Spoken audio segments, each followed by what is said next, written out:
Hi guys, good morning. आप सभी का एलयू अपडेट में वेलकम है, स्वागत है सभी लोगों का। तो आज हम इनकम टैक्स के इनकम टैक्स के 55 क्वेश्चंस आप लोगों के लिए लेके आए हैं। इनकम टैक्स सब्जेक्ट हमारा इनकम टैक्स लॉ, और उसके 55 क्वेश्चंस आज हम आप लोगों को कराने वाले हैं। और इन क्वेश्चंस को करने से आपको एग्ज़ाम में बहुत सहायता मिलेगी, यानी कि these questions are very helpful for you. जो आपका मई में एग्ज़ाम होने वाला है, उस एग्ज़ाम में आपको बहुत ही हेल्पफुल रहेंगे। 55 क्वेश्चंस आपको ये क्वेश्चंस करके जाने हैं, ठीक है। और आपको बहुत ही बेनिफिट मिलेगा इन क्वेश्चंस को करने से, ठीक है। तो हम वन बाय वन करके ये क्वेश्चंस कराएंगे। तो पहला हमारा जो क्वेश्चंस जो होंगे वो होंगे आपके एग्जेम्प्ट इनकम से, राइट। एग्जेम्प्ट इनकम, तो मैं आपको थोड़ा सा बता दूं, एग्जेम्प्ट इनकम का टॉपिक है तो थोड़ा सा ज़्यादा नहीं बताने वाला, थोड़ा सा मैं आपको बता दूं इसका मतलब क्या एग्जेम्प्ट इनकम होती क्या है, ठीक है। थोड़ा सा इसके बारे में बता देंगे तो आपको आपका जो ये जितने भी क्वेश्चंस आगे आने वाले हैं वो उससे आपको थोड़ा सा जो मैं आपको बता दूंगा थोड़ी सी थ्योरी, तो उससे आपको जो है नेक्स्ट जो क्वेश्चंस आने वाले हैं उसमें आपको हेल्प मिलेगी, ठीक है, उसको करने में, ठीक है। तो ये जो क्वेश्चंस अब हम जो आपको कराएंगे वो एग्जेम्प्ट इनकम से रिलेट करने वाले होंगे, ठीक है, उस लेसन से हमने लिए हैं, ठीक है। तो एक या दो क्वेश्चन यहाँ से बन सकता है ना। मैं ये नहीं कह रहा कि सारे क्वेश्चन यहाँ से ही आ जाएंगे उठ के, बट एक दो क्वेश्चन आ सकता है, ठीक है। तो देखिए मैं आपको थोड़ा सा इस चैप्टर के बारे में, इस टॉपिक के बारे में थोड़ा सा बता देता हूँ। देखिए जो जो इनकम होती है वो 3 टाइप की हो सकती है। एक तो फुली टैक्सेबल इनकम, और एक आपकी होगी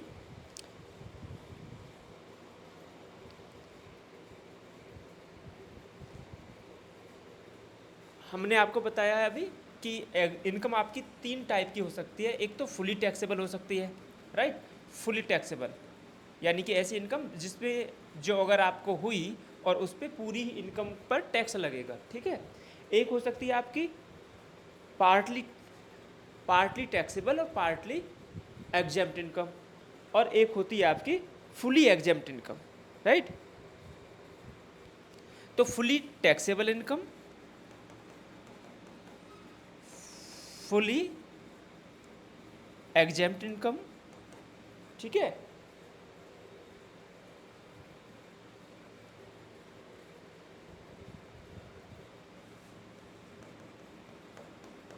और थर्ड पॉइंट पे होगी आपकी पार्टली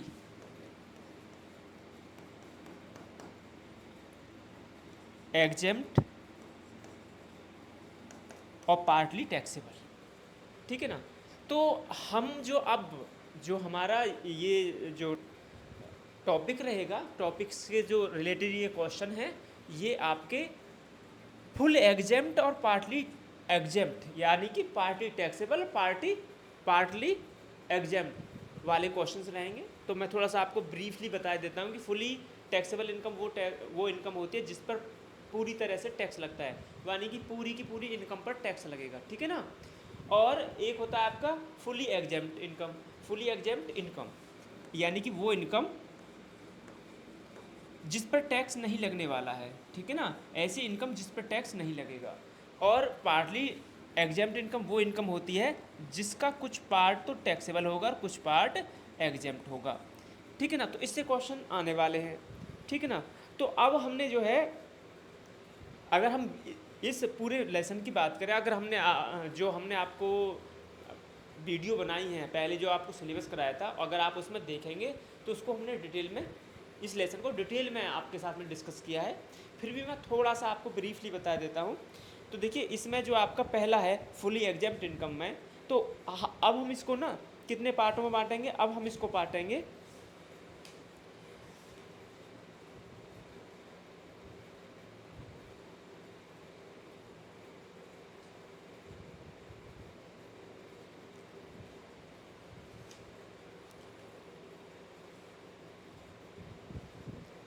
इसको हम बांटेंगे,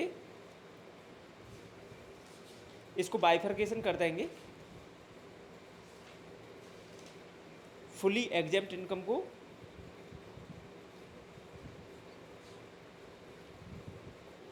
पांच पार्टों में, ठीक है ना, 5 पार्टों में। पहला पार्ट होगा exempt income for all type of SSC, ठीक है ना, मतलब समझे आप, यानी कि exempt income for all types of SSC, इसका मतलब हुआ कि सभी करदाताओं के लिए। एसएससी तो कोई हो सकता है, 8 पर्सन्स मैंने आपको बताए हैं, जो पर्सन्स हैं, इनकम टैक्स एक्ट का जो सेक्शन 2 सब सेक्शन 7 है उसमें बताया गया है कि एसएससी कौन होता है, और सेक्शन 2 सब सेक्शन 31 में बताया गया है कि पर्सन्स कौन कौन होते हैं। तो पर्सन एक वाइडर टर्म है और उसमें कई आते हैं, जैसे इंडिविजुअल है ना, फर्म है, कंपनी है। तो हम पहले जो बात कर रहे हैं, पहला जो ये 5 पॉइंट जो हम बता रहे हैं, 5 पॉइंट जो बता रहे हैं, तो पहला है आपका exempt income for all type of SSC, सभी करदाताओं के लिए, ठीक है, चाहे वो आपका कोई फर्म हो, चाहे कोई इंडिविजुअल हो, चाहे, ठीक है ना, सभी करदाताओं के लिए, कोई भी करदाता हो सकता है, ठीक है ना, उसके लिए एग्जेम्प्ट इनकम कौन कौन सी हैं। तो अगर हम इसका डिटेल में डिस्कशन करें तो बहुत लंबा टॉपिक है, ठीक है ना, बट हम आपको कोई भी एसएससी है, एनी एसएससी, ठीक है ना, उसके लिए कौन कौन सी इनकम एग्जेम्प्ट होती हैं। तो पहला तो आपको पता है एग्रीकल्चर इनकम, राइट। अगर एग्रीकल्चर इनकम है तो वो चाहे कोई भी आपका एसएससी हो, उसके लिए वो एग्जेम्प्ट इनकम होगी, ठीक है, क्लियर। और उसको सेक्शन 10 सब सेक्शन फर्स्ट में बताया गया है। ऐसे ही आपका एच, ठीक है ना, H sum receive by a member of H, यानी कि एच के मेंबर ने कुछ अपने परिवार से कुछ लिया है तो उसकी इनकम जो होगी वो एग्जेम्प्ट होगी, ठीक है ना। Share of partner in firms income, यानी कि जो पार्टनर हैं, जो एक पार्टनरशिप फर्म को चलाते हैं, तो पार्टनरशिप फर्म जब वर्क करेगी तो प्रॉफिट होगा, यानी कि इनकम होगी, और फिर इनकम में से उसको शेयर दिया जाएगा, किसको, पार्टनर्स को, तो वो एग्जेम्प्ट इनकम होगी उनकी, ठीक है। इस तरह से, यानी कि ये तो सभी एसएससी के लिए हैं। तो आई होप आप ये चीज़ समझ आपको आया होगा कि एग्रीकल्चर इनकम जो है वो सभी एसएससी के लिए एग्जेम्प्ट है, राइट, सभी एसएससी के लिए, चाहे वो इंडिविजुअल हो, चाहे वो फर्म हो, यानी कि कोई फर्म भी अगर एग्रीकल्चर इनकम यानी कि एग्रीकल्चर एक्टिविटीज़ करती है, ठीक है ना, एग्रीकल्चर एक्टिविटीज करती है और एग्रीकल्चर इनकम कमाती है, तो उसके लिए वो एग्जेम्प्ट होगी, ठीक है। तो आई होप आपको ये समझ में आया होगा। तो और ये 5 पॉइंट हैं, जैसे कि कुछ एम्प्लॉय हैं, है ना, उनके लिए एग्जेम्प्ट होता है ना, एम्प्लॉय है, कुछ इनकम ऐसी होती हैं जो एम्प्लॉय के लिए मतलब एग्जेम्प्ट होती हैं, कुछ इनकम ऐसी होती हैं जो नॉन रेजिडेंस एसएससी के लिए भी एग्जेम्प्ट होती हैं, ठीक है ना, कुछ इनकम ऐसी होती हैं जो फॉरेन सिटीजन्स हैं उनके लिए भी, समझना, सिटीजन अलग चीज़ है और रेजिडेंस अलग चीज़ है, ठीक है ना। नॉन रेजिडेंस एसएससी के लिए जो मैंने बोला, तो रेजिडेंस जो है डेज के बेस पर हम कैलकुलेट करते हैं, ठीक है ना, और एसएससी जो दूसरा मैं बोल रहा हूँ फॉरेन सिटीजन अलग, यानी कि नागरिकता अलग चीज़ होती है और निवासी स्थिति अलग होता है, ठीक है, ध्यान रखना इस बात का। और संस्थाओं के लिए कुछ इंस्टीट्यूशंस हैं, ठीक है ना, उनके लिए भी एग्जेम्प्ट इनकम दे रखी है। तो इस तरह से ये हमने 5 पार्टों में बांट रखा है, ठीक है ना। कुछ जैसे मान लो आपका इसमें इम्पोर्टेंट मैं बात करूं तो एक होता है आपका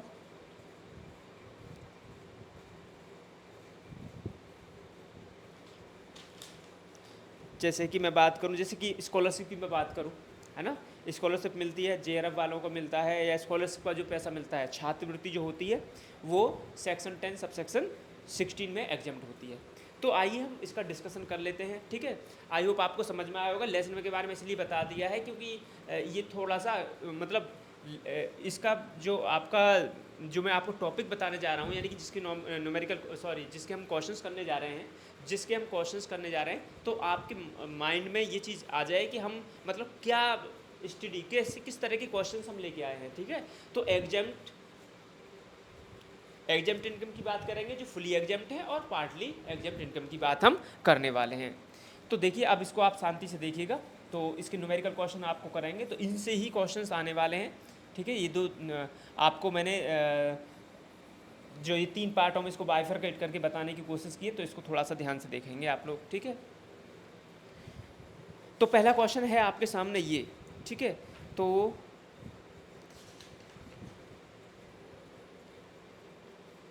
ये कह रहा है, state which of the following income is exempt from tax. कौन सी इनकम टैक्स से एग्जेम्प्ट है, ठीक है। कौन सी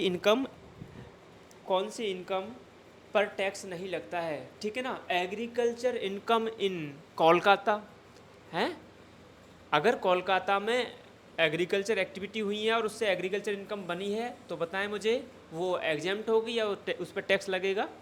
interest on government securities, income from salary और कैपिटल गेन। आपको पता है भाई, इनकम फ्रॉम सैलरी जो आपका इनकम टैक्स है उसका फर्स्ट हेड है, और उसमें सेक्शन जो आपका 15 to 17 है, उन सेक्शन के अंतर्गत हम इसमें टोटल एम्प्लॉय की सैलरी की कैलकुलेशन करते हैं और उसमें फिर डिडक्शन देते हैं, और उसके बाद में जो सैलरी आती है नेट निकल के, उस पर टैक्स लगाते हैं, ठीक है। तो ये तो टैक्सेबल है, बिल्कुल टैक्सेबल है, ठीक है। तो ये आज आपका आंसर नहीं होगा। कैपिटल गेन हमने आपको बताया है, कैपिटल गेन पता है आपको, गेन किसको कहते हैं? अगर किसी को पता है, देखो एक तो होता है गेन और एक होता है प्रॉफिट। अगर किसी को पता है तो आप कमेंट बॉक्स में बताएं कि गेन और प्रॉफिट में क्या डिफरेंस होता है, गेन क्या होता है, प्रॉफिट क्या होता है। वैसे कैपिटल गेन यानी कि पूंजी लाभ, इसको भी लाभ ही हम बोलते हैं, तो इसको आप थोड़ा देखेंगे तो। बट कैपिटल गेन पे तो भाई टैक्स लगता है, बिल्कुल ये भी हमारा ऑप्शन नहीं होगा। इंटरेस्ट ऑन गवर्नमेंट सिक्योरिटी पर इंटरेस्ट दिया जा रहा है, तो वो टैक्सेबल होगा, बिल्कुल अदर सोर्सेज में टैक्सेबल होता है, ठीक है ना। तो इसमें थोड़ा सा आप ध्यान रखेंगे, टैक्स लेस होती हैं और एक होती है टैक्स फ्री गवर्नमेंट सिक्योरिटी, जिसको सेक्शन जो है आपका सेक्शन 10 सबसेक्शन 15 में एग्जेम्प्ट किया गया है टैक्स से। लेकिन ध्यान देंगे, ये 2 तरह की होती हैं, इसमें टैक्स लेस और टैक्स फ्री कोई बात नहीं कही गई है ना। तो टैक्स फ्री जो होती हैं उन पे तो टैक्स नहीं लगता है। समझो बेटा, ये जो ऑप्शन है आपका, ऑप्शन नंबर बी, हालांकि गवर्नमेंट सिक्योरिटी पर इंटरेस्ट मिला है तो वो एग्जेम्प्ट होता है, टैक्सेबल भी होता है। एग्जेम्प्ट कब होता है? जब ये बोल देता interest on free government security, tax free government security. तो ये जो गवर्नमेंट सिक्योरिटी 2 तरह की होती है, तो इसने इस चीज़ को इग्नोर करा है, तो ये भी हमारा आंसर नहीं होगा। अब एग्रीकल्चर इनकम इन कोलकाता से एग्रीकल्चर इनकम हुई है। बताओ पहले तो ये देखो कि एग्रीकल्चर यानी कि लैंड कहाँ है? कोलकाता में। अब कोलकाता का इंडिया में, इंडिया से बाहर है? इंडिया में है जी।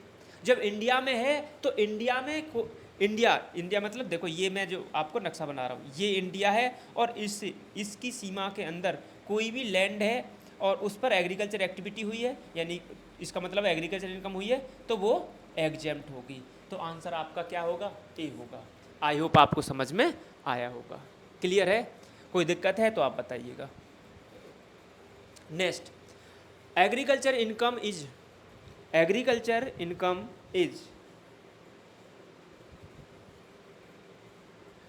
टैक्सेबल? नहीं, अभी तो बताया था एग्रीकल्चर इनकम तो टैक्सेबल नहीं होती। None of these, both of these, ठीक है ना। तो नन ऑफ दीज और बोथ ऑफ दीज, ठीक है। तो देखिए, एग्रीकल्चर इनकम जो है एग्जेम्प्ट होती है और वो बताया गया सेक्शन 10 सबसेक्शन 1 में, ठीक है। ध्यान दो, ये जो सेक्शन है आपका, ये पहले तो ये कहता है, ये सेक्शन पता है क्या कह रहा है, पहले तो ये कहता है कि agriculture income exempt from income tax, यानी कि इनकम टैक्स से एग्रीकल्चर इनकम एग्जम्प्ट है। बट वो ये कहता है आगे जाके कि अगर आपकी एग्रीकल्चर इनकम 5,000 से एक्सीड कर गई और आपकी नॉन एग्रीकल्चर इनकम आपकी एग्जम्प्ट लिमिट को क्रॉस कर गई, ठीक है ना, तो फिर हम आपकी एग्रीकल्चर इनकम को नॉन एग्रीकल्चर इनकम में जोड़ेंगे, टैक्स लगाएंगे। बट फिर भी बाद में कह देता है कि जितना हमने टैक्स आपकी एग्रीकल्चर इनकम पे लगा दिया, फिर हम उसकी आपको छूट दे देंगे, यानी कि उसको एग्जेम्प्ट कर देंगे। यानी कि कुल मिला के बात यह है कि शामिल तो कर लेंगे एग्रीकल्चर इनकम को और फिर उस पर टैक्स भी लगा देंगे, बट जितना एग्रीकल्चर इनकम पे टैक्स लग गया उस टैक्स को लेस कर देंगे, इसलिए हम एग्जेम्प्ट बोलते हैं। कन्फ्यूज आपको होना नहीं है, आंसर होगा आपका बी। आई होप आपको समझ में आया होगा, ठीक है। Next, a new undertaking is stabilise in special economic zone, SEZ की बात कर रहा है, ठीक है। ड्यूरिंग द प्रीवियस ईयर 15 और 16, ठीक है ना, 2015 और 2016, deduction under 10AA shall be allowed for, shell be, तो डिडक्शन 10AA है ना, यानी कि ए न्यू अंडरटेकिंग इज, यानी कि एक जो है अंडरटेकिंग स्टेबलाइज, यानी कि सेज में हमने कोई यूनिट लगाई है, ठीक ना, 2015-16 में, ठीक है, 2015-16 में, तो उसके लिए डिडक्शन जो अंडर सेक्शन 10AA है, तो उसके लिए जो डिडक्शन है वो कितने समय के लिए मतलब अलाउ होगी, कब तक वो डिडक्शन ले सकता है। तो देखिए, अगर आपने सेज समझो, सेज का मतलब होता है स्पेशल इकोनॉमिक जोन में आपने कोई यूनिट को लगाया, ठीक है ना, तो वहाँ पे आपने कैपिटल नेचर का क्या कर दिया, एक्सपेंडिचर कर दिया, और उस खर्चे का जो डिडक्शन है वो मिलेगी आपको 10AA में। और कितने समय तक मिलेगी, एक साथ नहीं मिलेगी, समझो एक साथ नहीं मिलेगी, ऐसे नहीं है। मान लो जो आपने कोई यूनिट लगाई है उसको 1 लाख का प्रॉफिट हुआ और आपने उस पर लगा रखा 1 करोड़ रुपए, तो एक साथ कैसे डिडक्शन मिलेगी, लॉस, वो धीरे धीरे करके आपको डिडक्शन मिलेगी। और डिडक्शन वो मिलेगी कितने वर्षों में, कितने वर्षों के अंदर वो मिलेगी आपको, 15 वर्षों के अंदर। तो आंसर देखेंगे 15, बिल्कुल ये आंसर नंबर इसका ऑप्शन नंबर सी, ठीक है, यानी कि आपके थर्ड क्वेश्चन का आंसर होगा सी। आई होप आपको समझ में आया। 5 वर्षों में नहीं, इसमें नहीं होगा, 15 वर्षों में। तो फैक्ट का क्वेश्चन है, थोड़ा याद रखना है, ठीक है। Next, in how many sections the income tax act 1961 has been mentioned, ठीक है। इन हाउ मेनी सेक्शंस, कितने सेक्शंस हैं, कितनी धाराएं हैं इनकम टैक्स एक्ट में, हैज़ बीन मेंशन्ड, जिनको मेंशन किया गया है, कितने सेक्शंस हैं, तो वो है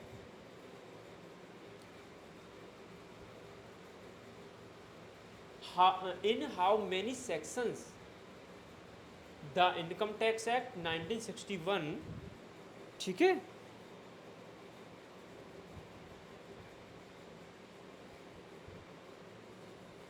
एग्जेम्प्ट इनकम, थोड़ा सा गलत क्वेश्चन बना हुआ है तो थोड़ा ध्यान देंगे, ये क्वेश्चन ही गलत है, तो मैं बता देता हूँ आप लोगों को। ये क्वेश्चन कह रहा है इन विच सेक्शंस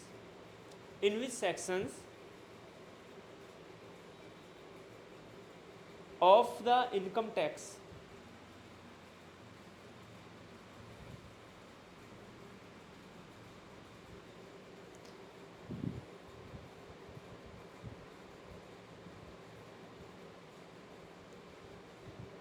हाँ, ये क्वेश्चन थोड़ा सा मिस हो गया है, ठीक है, थोड़ा मैं लिख देता हूँ।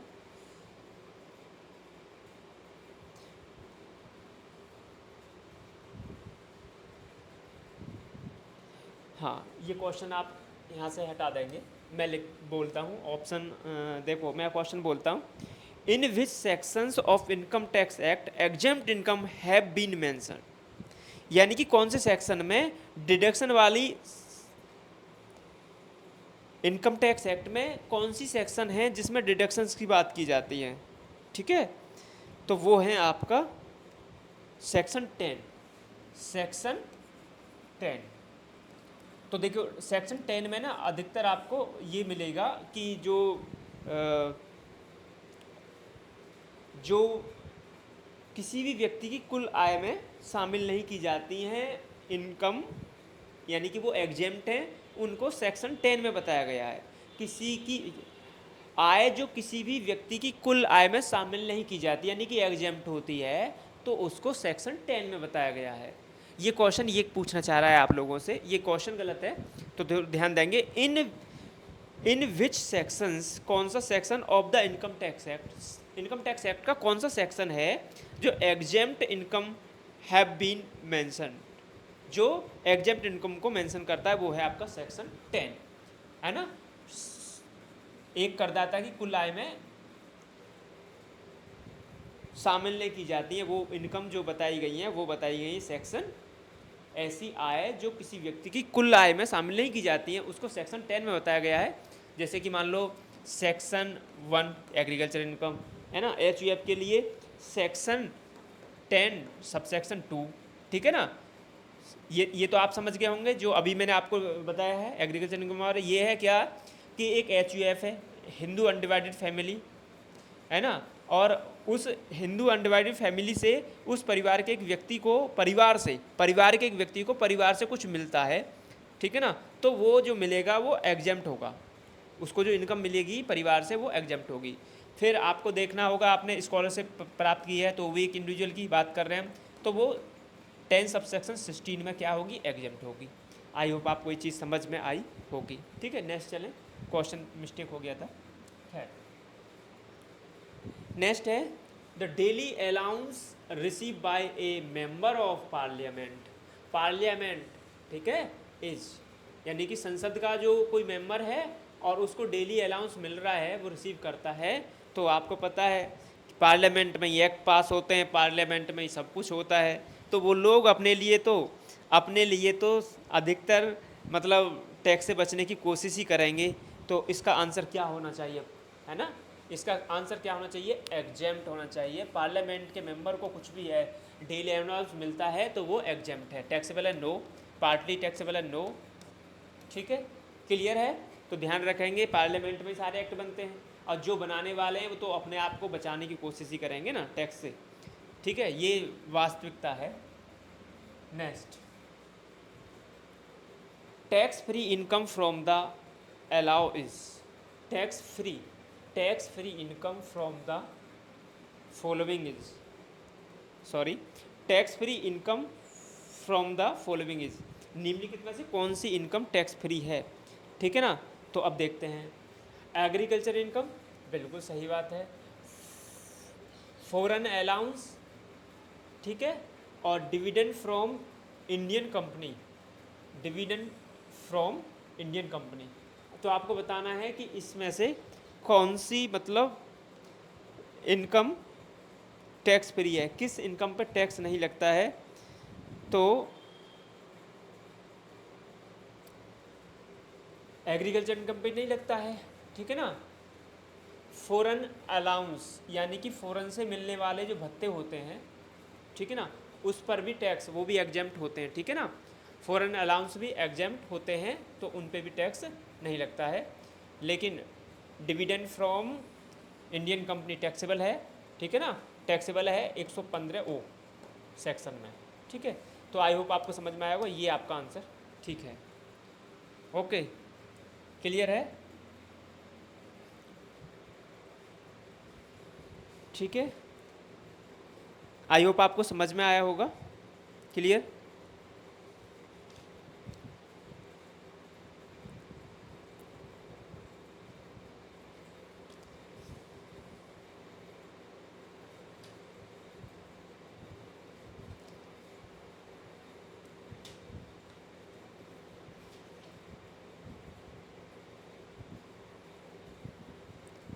क्लियर है? चलिए,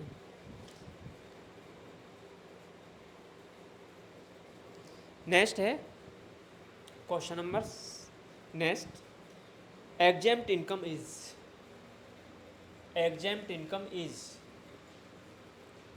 interest from A domestic company, domestic company से आपने जो है इंटरेस्ट प्राप्त किया, क्या वो एग्जेम्प्ट इनकम होगी? हैं? क्या वो एग्जेम्प्ट इनकम होगी? नहीं, वो तो टैक्सेबल होगी। हैं? Dividend from domestic company taxable होगी, dividend from foreign company taxable होगा। तो नन ऑफ दीज, इनमें से कोई नहीं, आंसर होगा हमारा डी। आई होप आपको समझ में आया होगा। क्लियर है? किसी कोई प्रॉब्लम है तो बताएं। ठीक है, नेक्स्ट जो अभी हम थोड़ी देर पहले बात कर रहे थे ना, फॉरेन अलाउंस। तो देखिए फॉरेन अलाउंस, जैसे मान लो हमारे देश का कोई राजनयिक है, उच्चायोग है, वो फॉरेन में जाते हैं तो उनको फॉरेन अलाउंस मिलता है ना, तो वो एग्जेम्प्ट होता है, ध्यान रखना। ठीक है, और जो आपके हाई कोर्ट और सुप्रीम कोर्ट के जज होते हैं उनको अलाउंस मिलते हैं ना, वो सब एग्जेम्प्ट होते हैं, ध्यान रखना आपको। ठीक है, नेक्स्ट है income of minor child is exempt, income of minor child exempt. तो माइनर चाइल्ड यानी कि एक एवयक्स है ना, एक एवयक्स द्वारा अगर इनकम कमाई जाती है तो कब, कहाँ, किस लिमिट तक वो क्या होगी, एग्जेम्प्ट होगी? तो वो होगी इनकम 1,000 तक, नो, 1,500 सोचना पड़ेगा, 1,500 तो है। आगे भी ऑप्शन आप देख लीजिएगा, हालांकि 1,500 है, लेकिन यहाँ पर क्लेरिफाई नहीं कर रहा है चीज़ों को, ठीक है ना, क्लियर नहीं बताया गया ऑप्शन में। इनकम फ्रॉम माइनर चाइल्ड, और बच्चे ने कितना कमाया, और 1,500 है ना, 1,500 विच एवर लेस, जो कम होगा, जो कम होगा वो एग्जेम्प्ट होगा। तो आई होप आपको समझ में आया होगा, बी ऑप्शन नहीं, आंसर होगा हमारा डी। ठीक है, जो कम होगा। नेक्स्ट है आपका question number 9, maximum limit of interest exempt on individual account in post office saving. देखो ध्यान रखना, सेविंग अकाउंट आपका दो में हो सकता है, एक तो पोस्ट ऑफिस में है ना, डाकघर में आपका खाता, और एक होता है बैंक में, बैंक में खाता। तो दोनों में ध्यान रखें, अलग अलग है। तो पोस्ट ऑफिस में आपसे पूछा है कि maximum limit of interest exempt, यानी कि आपका खाता पोस्ट ऑफिस में है, वहाँ आपको मिलता है ब्याज, और ब्याज की क्या लिमिट है, क्या लिमिट है, तो वो कितनी लिमिट है ब्याज की, कितना लिमिट, मतलब कितनी अमाउंट तक आपको अगर ब्याज मिलता है तो उस पर टैक्स नहीं लगेगा। तो ध्यान रखेंगे वो है आपका 3500, याद रखना 3500। लेकिन अगर जॉइंट खाता है, ध्यान रखना बेटा, पोस्ट ऑफिस की मैं बात कर रहा हूँ, पोस्ट ऑफिस में अगर आपका खाता है तो, और पोस्ट ऑफिस से आपको अगर इंटरेस्ट मिलता है तो 3500 तक वो क्या है, एग्जेम्प्ट है, यानी कि वो टैक्सेबल नहीं होगा। दूसरा आप समझेंगे अगर पोस्ट ऑफिस में जॉइंट खाता है, जॉइंट सेविंग अकाउंट मतलब दो व्यक्तियों का जुड़ के, तो वो 7,000 हो जाता है। ठीक है ना, तो वो आपको घुमा के क्वेश्चन दे दे तो आप ध्यान रखेंगे इस बात का। आई होप आपको समझ में आया होगा। Clear? Exempt income of A partner from the firm is, exempt income of A partner, partner की जो करमुक्त आय है एक फर्म से, वो क्या है, सैलरी फ्रॉम पार्टनर्स फर्म, अगर पार्टनर्स को फर्म से सैलरी मिलती है क्या वो एग्जेम्प्ट है? ठीक है ना। दूसरा, इंटरेस्ट फ्रॉम पार्टनरशिप फर्म, अगर पार्टनरशिप फर्म से उसको इंटरेस्ट मिलता है क्या वो एग्जेम्प्ट रहेगी? ठीक है ना, ठीक है ना। Next, share of profit in the firms income, firm के इनकम में उसका शेयर है ना, शेयर यानी कि फर्म को हुआ लाभ, और लाभ किसको बांटा जाएगा भाई, जिन लोगों ने पैसा लगा रखा है उनको लाभ बांटा जाएगा। तो मुझे बताओ, तो वो एग्जेम्प्ट रहेगा? बिल्कुल एग्जेम्प्ट रहेगा। क्यों रहेगा? अब क्वेश्चन यहाँ पे ये राइज होता है, क्यों रहेगा? देखिए, सैलरी अगर मिलती है तो पार्टनर्स को जो अगर सैलरी मिलती है, ठीक है ना, तो वो कहाँ पे टैक्सेबल हो जाएगी, कहाँ पे टैक्सेबल हो जाएगी?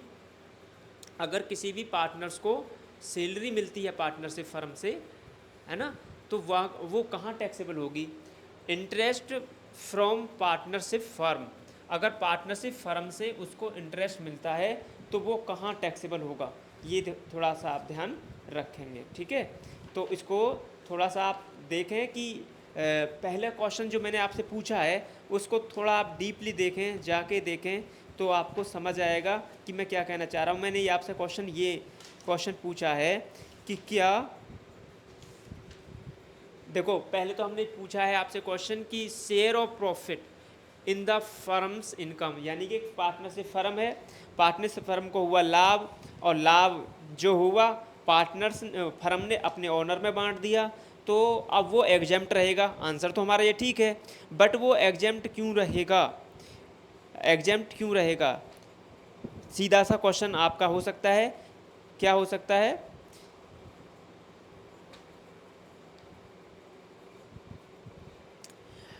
एग्जेम्प्ट रहेगा क्योंकि पार्टनरशिप फर्म पे क्या लग गया? टैक्स लग गया। फर्म पे खुद टैक्स लग गया, फर्म की इनकम पे टैक्स लग गया, और इनकम टैक्स हमसे ये कहता है कि किसी भी इनकम पर डबल टाइम टैक्स नहीं लगेगा, यानी कि एक बार कमाई हुई इनकम पर केवल एक ही बार टैक्स लगता है। ठीक है ना, इनकम टैक्स में ये चीज़ मेंशन है कि इनकम पर केवल एक इनकम पर एक बार अगर आपने कोई इनकम कमाई है तो उस पर एक बार टैक्स लगेगा, डबल टैक्सेशन नहीं होगा। डबल टैक्सेशन का कॉन्सेप्ट आता है आपका फॉरेन वाला, जो आपके सिलेबस में है नहीं, डबल टैक्सेशन, है ना। जैसे मान लो कोई व्यक्ति है इंडिया का, वो बाहर अमेरिका में चला गया, अब अमेरिका में कमाता है तो अमेरिकन गवर्नमेंट को भी टैक्स दे रहा है, फिर इंडिया में लेकर आया पैसा तो फिर यहाँ भी टैक्स देगा, तो वो डबल DTAA अलग कॉन्सेप्ट है। ठीक है ना, वो सेक्शन 1998 में बता रखा है, तो उसकी हम अभी डिटेल में चर्चा नहीं कर पाएंगे क्योंकि अभी आपकी सिलेबस में वो है नहीं, M.Com में जाके है। तो मेरा क्वेश्चन आपसे ये है कि share of the profit in firms income, firm का जो इनकम है ना, फर्म की जो इनकम है, उस इनकम में से पार्टनर्स को जो पैसा शेयर मिलता है प्रॉफिट का, वो एग्जेम्प्ट रहता है ना, एग्जाम्प्ट रहता है। तो आंसर आपका यही है साधारण सा कि भाई फर्म की इनकम पर कुल फ्लैट रेट से 30% टैक्स लग जाता है ना। तो फिर पार्टनर्स के हाथ, क्योंकि एक बार फर्म ने पैसा कमाया, कमाने के बाद में उस पर टैक्स दिया, और देने के बाद में अपने ऑनर को दे दिया। ठीक है ना, अपने ऑनर को दे दिया क्या? प्रॉफिट, है ना, प्रॉफिट का शेयर। अब वो दे दिया तो डबल टैक्स क्यों लगेगा? एक बार लग तो गया टैक्स, अब टैक्स वो क्यों पे करेगा? इसलिए वो एग्जेम्प्ट है। बट आप ये सोचिए, एक कंपनी है और कंपनी की इनकम पे टैक्स लग गया, फिर कंपनी की इनकम पे टैक्स लगने के बाद में जो पार्टनर हैं उनको डिविडेंड कंपनी ने दिया, तो डिविडेंड तो एग्जेम्प्ट नहीं है, उस पर तो टैक्स लगता है। तो ऐसा क्यों है? ऐसा क्यों है? तो इसका आंसर अगर आप दें तो मुझे बहुत अच्छा लगेगा कि आप बहुत डीपली चीज़ों को पढ़ रहे हैं, स्टडी कर रहे हैं, और आप आगे जो आपकी आगे प्लानिंग है ना, कुछ अच्छा बड़ा करने की, वो निकल के आएगी। ठीक है ना, और आप मेरे साथ डिस्कशन भी कर सकते हैं। क्लियर? तो और थोड़ा और मैं बता दूं आपको, तो आंसर तो हमारा क्या होगा इसमें? आंसर होगा हमारा इसमें option number C. I hope आपको समझ में आया होगा। ऑप्शन नंबर सी, उसने हमसे ये पूछा है exempt income of A partner, partner की एग्जेम्प्ट इनकम बताइए। तो पार्टनर को फर्म से जो मिलता है ना, प्रॉफिट का शेयर, वो एग्जेम्प्ट होता है। ठीक है ना, सैलरी अगर मिलती है पार्टनर्स को तो टैक्सल हो जाएगी PGPP हेड में। ठीक है ना, interest from the partnership firm, partner को अगर इंटरेस्ट मिलता है तो वो हो जाएगा दरसोर्सेज में टैक्सेबल। आंसर होगा हमारा सी। आई होप आपको आया होगा समझ। ठीक है, एक क्वेश्चन पूछा है, और अगर आपने वीडियो देखें, अगर आप वीडियो देखें तो ज़रूर बताएं मुझे प्लीज़। ठीक है, state which of the following allowance is exempt. ठीक है,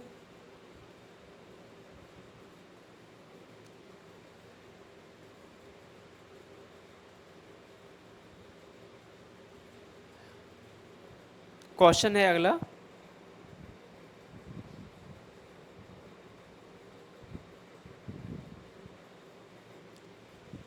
नेक्स्ट क्वेश्चन पूछा है उसने, state which of the following allowance is exempt, कौन सा अलाउंस एग्जेम्प्ट होता है। ठीक है जी,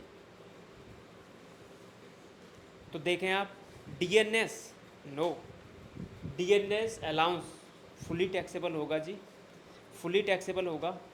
ठीक है,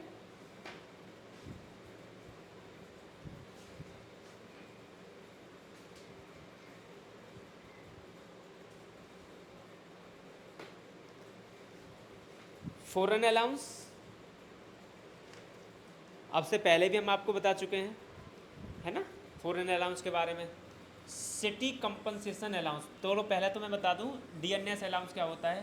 देखो आपको पता है कि एक कर्मचारी अपना जॉब पाता है, यानी कि या तो वो सर्विस करेगा या जॉब करेगा। प्राइवेट सेक्टर में बोल देते हैं जॉब, और गवर्नमेंट सेक्टर में बोल देते हैं सर्विस करेगा, है ना। अब उसकी सैलरी फिक्स हो जाएगी। सैलरी तो फिक्स हो गई, आपको पता है सैलरी तो फिक्स हो गई, लेकिन वो जो डेली वेज खाने पीने की चीज़ें हैं और बहुत सारी चीज़ें हैं उनको यूज करता है, उनके रेट तो फिक्स नहीं है, वो तो चेंजेबल है। तो गवर्नमेंट या कोई भी एम्प्लॉय है, गवर्नमेंट एम्प्लॉय या प्राइवेट एम्प्लॉय, तो अपने वो कर्मचारी के लिए वो जो महंगाई बढ़ रही है धीरे धीरे, उससे उससे मतलब उसको सेट ऑफ करने के लिए, उसकी प्रतिपूर्ति करने के लिए डीएनएस अलाउंस देता है। बट वो टैक्सेबल होता है, एग्जेम्प्ट नहीं होता, तो ये आंसर हमारा नहीं होगा। सिटी कंपनसेशन, है ना, नगर क्षतिपूर्ति भत्ता, यानी कि इसका मतलब है कि भाई आप जो है पहले एक अच्छे शहर में रह रहे थे, तो शहर में आपको पता है अच्छी सुविधा मिलती है, फिर एक देश के गांव में डाल दिए, तो वहाँ पर आपको ऐसी मतलब गांव में चले गए आप सेवा देने, तो वहाँ पर आपको जो टैक्सेबल होगा, ठीक है, फुली टैक्सेबल होगा, क्योंकि आपको जो है क्षतिपूर्ति हो गई, क्षति हो गई ना, आपको शहर छोड़ के आपको गांव जाना पड़ा और उसके लिए आपको भत्ता देना पड़ा, तो वो टैक्सेबल होगा, ये भी आपका आंसर नहीं होगा। और मेडिकल अलाउंस, बिल्कुल मेडिकल अलाउंस का मतलब है कि जो एम्प्लॉई है ना, अपने एम्प्लॉई को तुम बीमार पड़ो या मत पड़ो, हम आपको मंथली देते रहेंगे, टैक्सेबल है पूरा का पूरा, ध्यान रखोगे। अब ये फॉरेन अलाउंस जो है ये आपका एग्जेम्प्ट है। अभी जो हम आपको एग्जेम्प्ट इनकम वाला वो करा रहे थे ना कॉन्सेप्ट, वहाँ भी हमने आपको के साथ में चर्चा करी थी कि जो आपका ये है फॉरेन अलाउंस, ये आपका फुली टैक्सेबल होता है, ठीक है ना। फॉरेन अलाउंस है, और जो आपके सुप्रीम कोर्ट और हाई कोर्ट के जज हैं उनको जो अलाउंस मिलता है वो फुली टैक्सेबल होता है, ठीक है। तो ये चीज़ आपको समझ आई होगी, क्लियर। और अगर हम बात करें ये चीज़ आपको समझ आई या नहीं, ठीक है, पहले तो आप ये देखें कि आपको ये चीज़ें समझ आई जो नहीं या नहीं आई हैं, ठीक है। मुझे लग रहा है कि क्लियर है कॉन्सेप्ट, ठीक है ना, कोई दिक्कत तो नहीं है किसी को, ठीक है,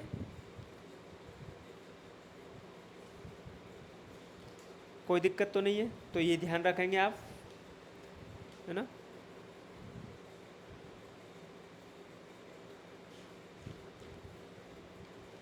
फॉरेन अलाउंस की बात कर रहे हैं ना, तो ये आपका एग्जेम्प्ट रहेगा, ठीक है।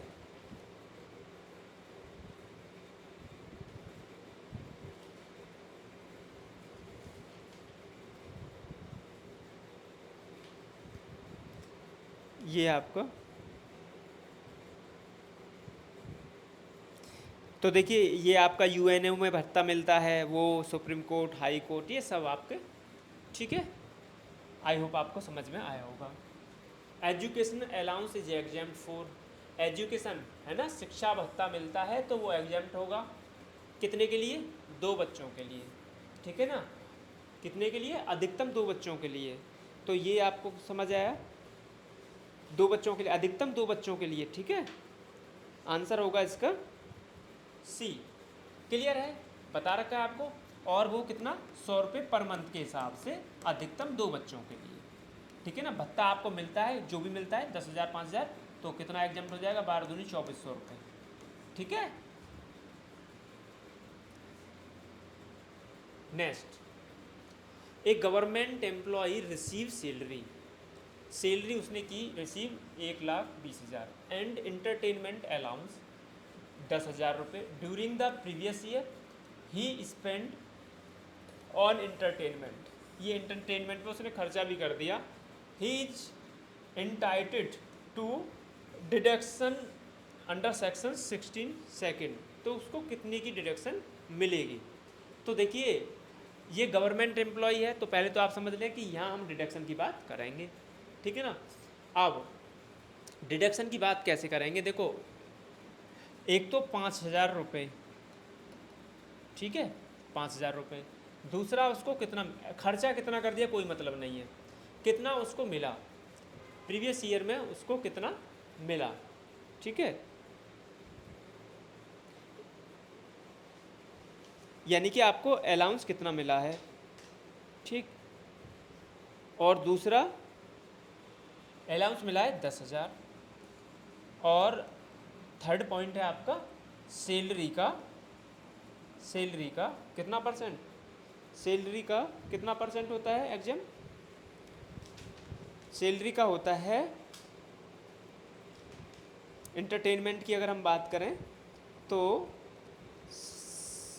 पहले तो आपको ये ध्यान रखना है कि ये जो है आपका केवल गवर्नमेंट एम्प्लॉय के लिए, ओनली गवर्नमेंट एम्प्लॉय अगर पा रहा है ना इंटरटेनमेंट अलाउंस, यानी कि आपका मनोरंजन भत्ता, ठीक है ना, तो वो केवल किसके लिए एग्जेम्प्ट होगा, गवर्नमेंट एम्प्लॉय के लिए, ठीक है ना। और तीन तीन कदम आप चलाएंगे, पहला 5,000, दूसरा जितना उसने प्राप्त किया, और तीसरा जो सैलरी है उसका 1/5 यानी कि 20%। देखो कंफ्यूज मत होना, 20% भी कह सकता है वो, और भाई वो कह सकता है 1/5, तो 20% का मतलब ही तो 1/5 होता है, 20×5 100, ठीक है। तो कहीं कहीं बुक में लिखा होता है 1/5, ठीक, तो बात एक ही है भाई, ठीक है ना। तो हम इसका 1,20,000 का ये करेंगे 5%, 5 दूनी 10, 5 चौक 20, तो ये और ये और ये तीनों अमाउंट में से जो सबसे कम होगी वो एग्जाम्प्ट होगी, तो आंसर होगा हमारा सी। आई होप आपको आया होगा समझ, ठीक है। इस तरह के छोटे क्वेश्चन बनेंगे, आप चिंता ना करें, ऐसे ही क्वेश्चन आने वाले हैं। और आप पूरे मतलब थोड़ा सा ये है कि पूरा कॉन्फिडेंस, पहले तो हमारा विश्वास होना चाहिए ना कि हम जो क्वेश्चंस करा रहे हैं तो इन्हीं क्वेश्चंस में से उठ के आने वाले क्वेश्चंस हैं, ठीक है, ध्यान रखना। Which of the following allowance is totally exempt from the income tax, है ना, टोटली यानी कि कौन सा अलाउंस है, कौन सा भत्ता है जो एग्जेम्प्ट होता है, तो DNS allowance no, house rent allowance partly taxable होता है, उसने पूछा हमसे टोटली पूरा का पूरा। और नेक्स्ट है फॉरेन अलाउंस, तो कई बार 3 बार आ चुका है ये अब तक, अगर आप ध्यान से ठीक है ना मेरी ये पूरा शुरू से लास्ट तक देख रहे हैं, तो ये ऑप्शन फॉरेन अलाउंस वाला 3 बार रिपीट हो चुका है ना। इससे पहले लेसन में भी हो गया है, और इस लेसन में भी, यानी कि जो हमारा अब जो लेसन चल रहा है वो चल रहा है इनकम फ्रॉम सैलरी वाले MCQs चल रहे हैं, तो उसमें ही दोबारा रिपीट हुआ है, तो इम्पोर्टेंट है, थोड़ा ध्यान रखेंगे, ठीक है ना। The maximum amount for deduction as entertainment allowance to a government employ is maximum, तो कितना है,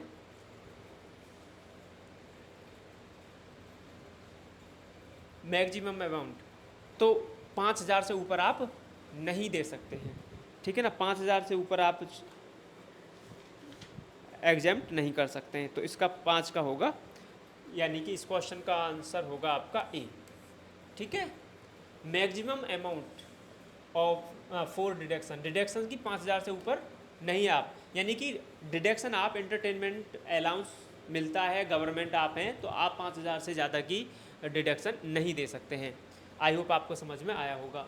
deduction allowed for gross salary में से कौन सी डिडक्शन अलाउ होती हैं, professional tax, entertainment tax, income tax, ठीक है ना, और इंश्योरेंस प्रीमियम। देखो इनकम टैक्स मतलब डिडक्शन इसकी क्या मतलब, नो, एंटरटेनमेंट टैक्स नो, क्योंकि इंटरटेनमेंट अलाउंस की तो मिल जाती है गवर्नमेंट एम्प्लॉय की कंडीशन में, बट टैक्स की बात कर रहा है, अलाउंस की बात नहीं कर रहा है, ठीक है ना, तो ये नहीं। Insurance premium no. Professional tax बिल्कुल ध्यान देंगे। देखो डिडक्शन क्या है, सैलरी हेड में 3 डिडक्शन है,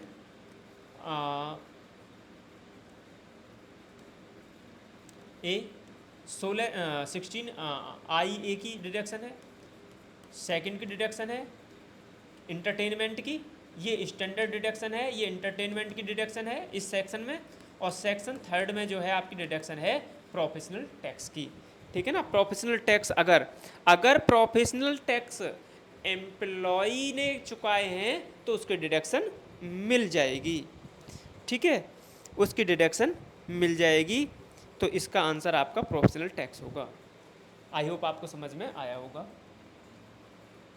सैलरी इंक्लूड, सैलरी में क्या क्या है? इनकम टैक्स तो भेदभाव करता ही नहीं है, मैंने कई बार आपको बताया। इनकम टैक्स किसी में भी भेदभाव नहीं करता। इनकम टैक्स तो ये कहता है कि इनकम कमाई है तो टैक्स दे दो, चाहे वो आपकी इनकम लीगल है या इनलीगल है। ध्यान रखो, इनलीगल टैक्स, इनलीगल इनकम भी अगर आपने कमाई है ना, तो भी इनकम टैक्स एक्ट ये कहता है कोई बात नहीं, तुमने इनलीगल इनकम कमाई है तो उसका जो इनलीगल तरीके से आपने इनकम कमाई है और जो भी एक्ट उस पर एप्लीकेबल होता है वो आपको सजा दे या कुछ दे, हमें कोई मतलब नहीं है। हमें तो ये बता दो तुमने अगर कमाया है, चाहे कैसे ही कमाया है, उस कमाई पर आप हमको टैक्स दे दो। तो इनकम टैक्स तो भेदभाव करता ही नहीं है, इनकम लीगल हो या इलीगल हो। और फिर सैलरी में कैसे कर देगा? सैलरी का मतलब चाहे वो वेजेज हो, चाहे वो पेंशन हो, चाहे वो कमीशन हो ऑन सेल, वो सब इंक्लूड होता है सैलरी में। आई होप आपको आया होगा समझ। जो आंसर होगा इसका होगा ऑल ऑफ दीज, ये सभी। क्लियर है? सैलरी इंक्लूड कैश में मिली है, परक्यूज में मिली है, profit in lieu of salary. ठीक है, तो सैलरी में ये सब शामिल होता है। ठीक है, मैं एक एक आपको ऑप्शन बता देता हूँ। इसका आंसर होगा डी। देखो, कैश रिसीव मतलब कैश में आपको सैलरी है, अच्छी बात है। परक्यूज क्या होता है कि जब आपको पैसा तो नहीं मिला, पैसा नहीं मिला, बट आपका एम्प्लॉय आपको सुविधाएं दे, और ऐसी सुविधा दे जिसको आप मॉनेटरी टर्म में एवेल्यूएट कर सकते हैं, मापन कर सकते हैं, मेजरमेंट कर सकते हैं, तो वो भी आपका सैलरी का पार्ट है। तो परक्यूज तो हमने आपको बता रखी है टैक्सेबल होता है। जैसे कि आपको कार दे दी है, आपको मकान दे दिया रहने के लिए एम्प्लॉय ने, है ना, आपके बिलों का पेमेंट कर दिया एम्प्लॉय ने, ये सब क्या है? परक्यूज हैं, और ये टैक्सेबल हैं सैलरी हेड में। ठीक है, और सैलरी में जुड़ती हैं। अब ये जो है लीव ऑन सैलरी क्या है? लीव ऑन सैलरी क्या है कि जब देखिए कोई व्यक्ति काम करता है, कोई एम्प्लॉय काम करता है, जब वो एम्प्लॉय काम करता है तो कभी कभी ऐसी सिचुएशन आती है कि उसको कुछ दिन तक पेमेंट नहीं मिलता है और फिर एकदम से उसको कॉर्पस पेमेंट का मिलता है, तो वो भी टैक्सेबल है, तो उसको कहते हैं लीव ऑफ सैलरी। ठीक है, समझ तो आ रहा होगा आप लोगों को। कोशिश हम देखिए कर रहे हैं, और अगर वीडियो यूट्यूब पे आए, है ना, तो आप इसको शेयर ज़रूर करिएगा, है ना।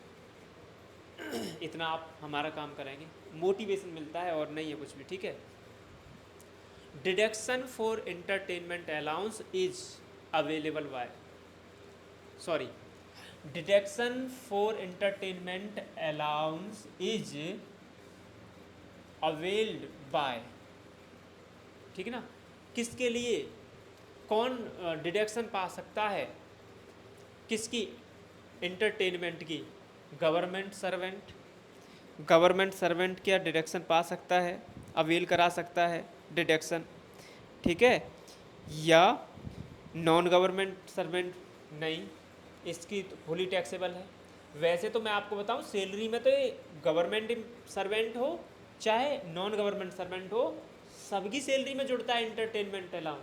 बट गवर्नमेंट सर्वेंट अगर आप हैं तो फिर आपको पहले तो आपकी सैलरी में जोड़ लिया जाएगा, फिर आपको डिडक्शन मिल जाएगी अंडर सेक्शन 16 सेकंड में।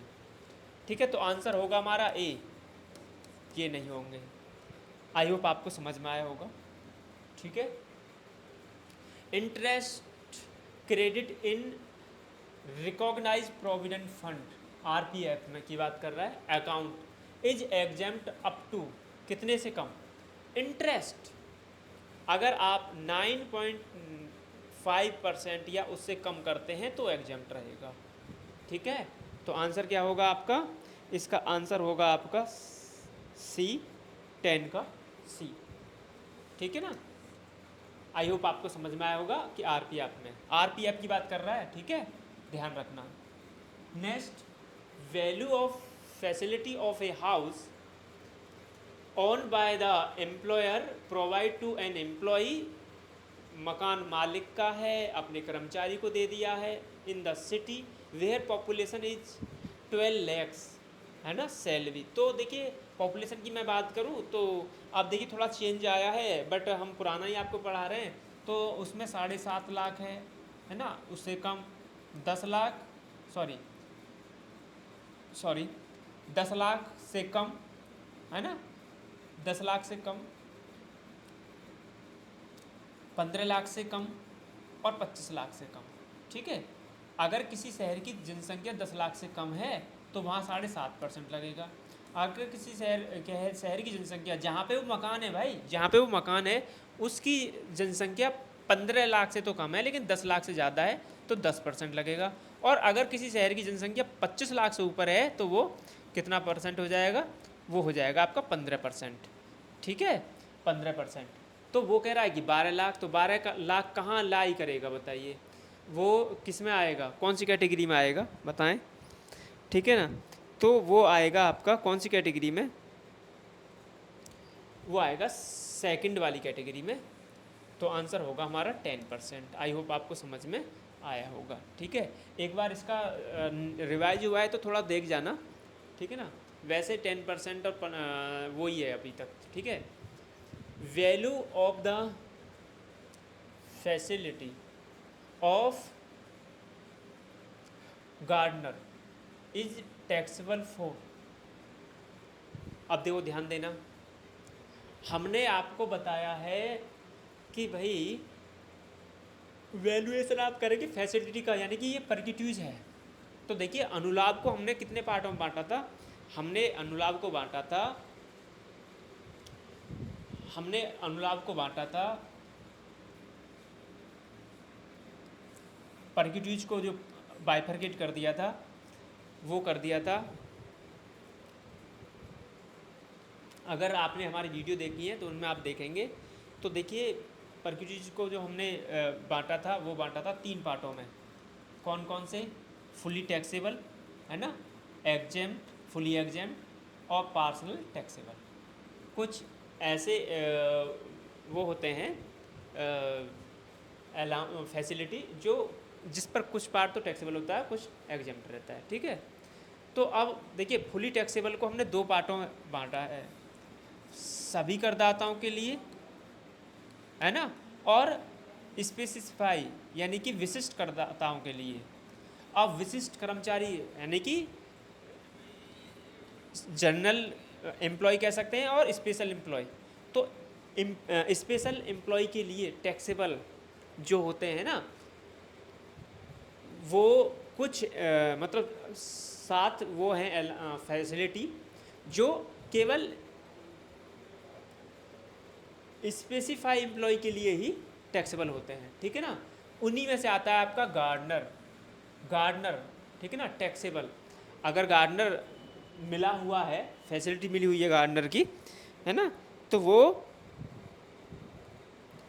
स्पेसिफाई जो आपका एम्प्लॉय होगा उसके लिए टैक्सेबल होगा। ठीक है, अब आप कह रहे होंगे कि स्पेसिफाई एम्प्लॉय कौन होते हैं और जनरल एम्प्लॉय कौन होते हैं। तो स्पेसिफाई एम्प्लॉय वो लोग होते हैं जिनकी एनुअल इनकम 50,000, है ना, या जहां वो काम करते हैं उन्होंने उसके 20% एक्वायर कर रखे हैं, या फिर वो डायरेक्टर हैं, है ना। इन तीनों में से कोई व्यक्ति जो है तीनों कंडीशन को फॉलो, किसी में से एक को ही फॉलो कर देगा तो वो स्पेसिफाइड एम्प्लॉय बन जाएगा। अब आप समझ रहे हैं कि कोई भी व्यक्ति आज के टाइम में ऐसा है कि जिसकी एनुअल इनकम 50,000 से कम हो, है ना, तो इसका मतलब है सभी, अब तो गवर्नमेंट ने सभी को स्पेसिफाइड एम्प्लॉय की कैटेगरी में ही डाल रखा है, रूल ही ऐसे बना रखा है। ठीक है ना, निकल के कहाँ से जाओगे। ठीक है, तो आई होप आपको समझ में आया होगा। चले नेक्स्ट क्वेश्चन पे चले।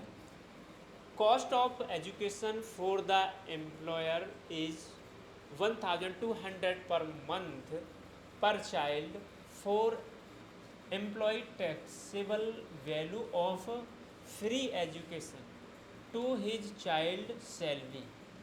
अब देखिए cost of education for the employer is 1,200 per month per child for employee taxable value. आप एम्प्लॉयर ने अपने एम्प्लॉय के बच्चों के लिए, है ना, ₹1200 पर मंथ के हिसाब से वो एजुकेशन पर मतलब कॉस्ट वहन करता है।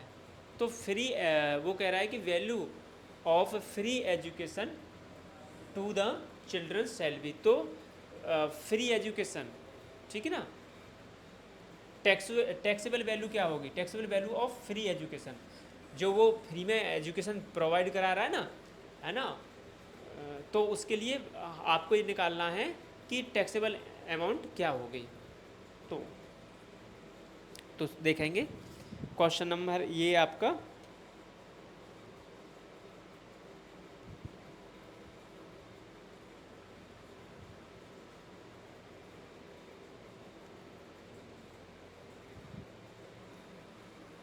ठीक है।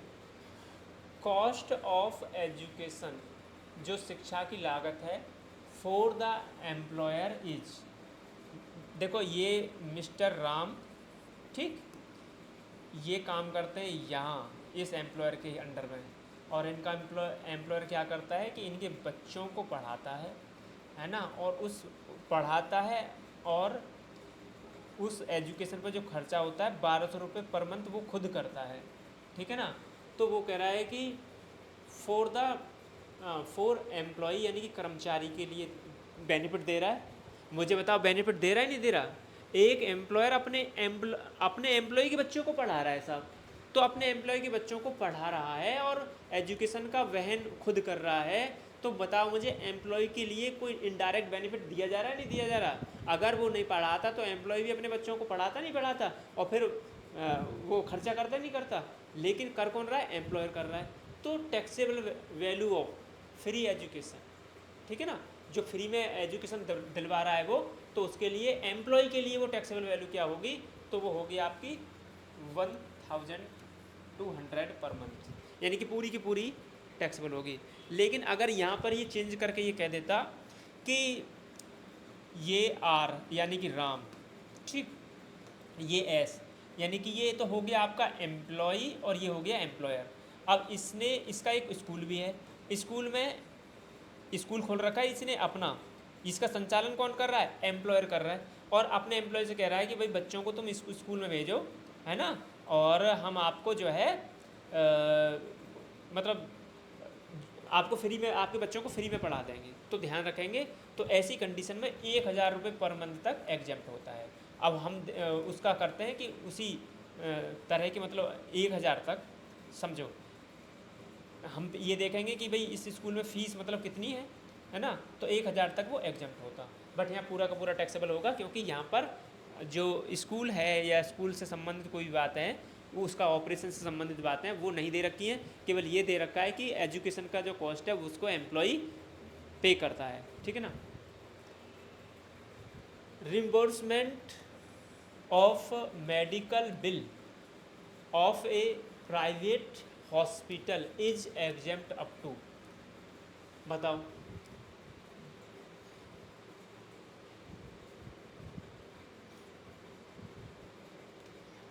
हैं, प्राइवेट हॉस्पिटल है ना, और इसमें एम्प्लॉई के किसी का भी मतलब कोई इलाज हुआ किसी का भी मतलब कोई इलाज हुआ, कोई बीमारी होगी, ठीक है, उसका इलाज हुआ, और पेमेंट करके एम्प्लॉय ने पेमेंट कर दिया, बिल ला के किसको, एम्प्लॉयर को दिखा दिए, और एम्प्लॉय ने उसका पेमेंट कर दिया। तो बताएं एग्जेम्प्ट होगा, कुछ नहीं होगा, कुछ भी एग्जेम्प्ट नहीं होगा, टैक्सेबल होगा, तो नील आंसर, ठीक है, क्योंकि प्राइवेट है जी, प्राइवेट है, प्राइवेट, हाँ एग्जेम्प्ट हो जाता अगर वो गवर्नमेंट हॉस्पिटल में दिखाता, या जो आपका इनकम टैक्स अथॉरिटी है अगर उसने किसी किसी हॉस्पिटल को अप्रूव कर दिया है उसमें दिखाता, है ना, या फिर राजकीय कोई हॉस्पिटल है उसमें वो दिखाता, तो वो एग्जेम्प्ट हो जाता, ठीक है ना। बट यहाँ पर एग्जेम्प्ट क्या होगा, कुछ नहीं होगा, ठीक है, कोई भी अमाउंट एग्जेम्प्ट नहीं होती, ठीक है। Next, house rent allowance is, house से आपको क्या मिला,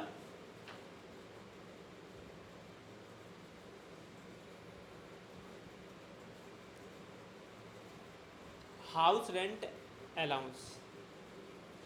क्वेश्चन देखेंगे।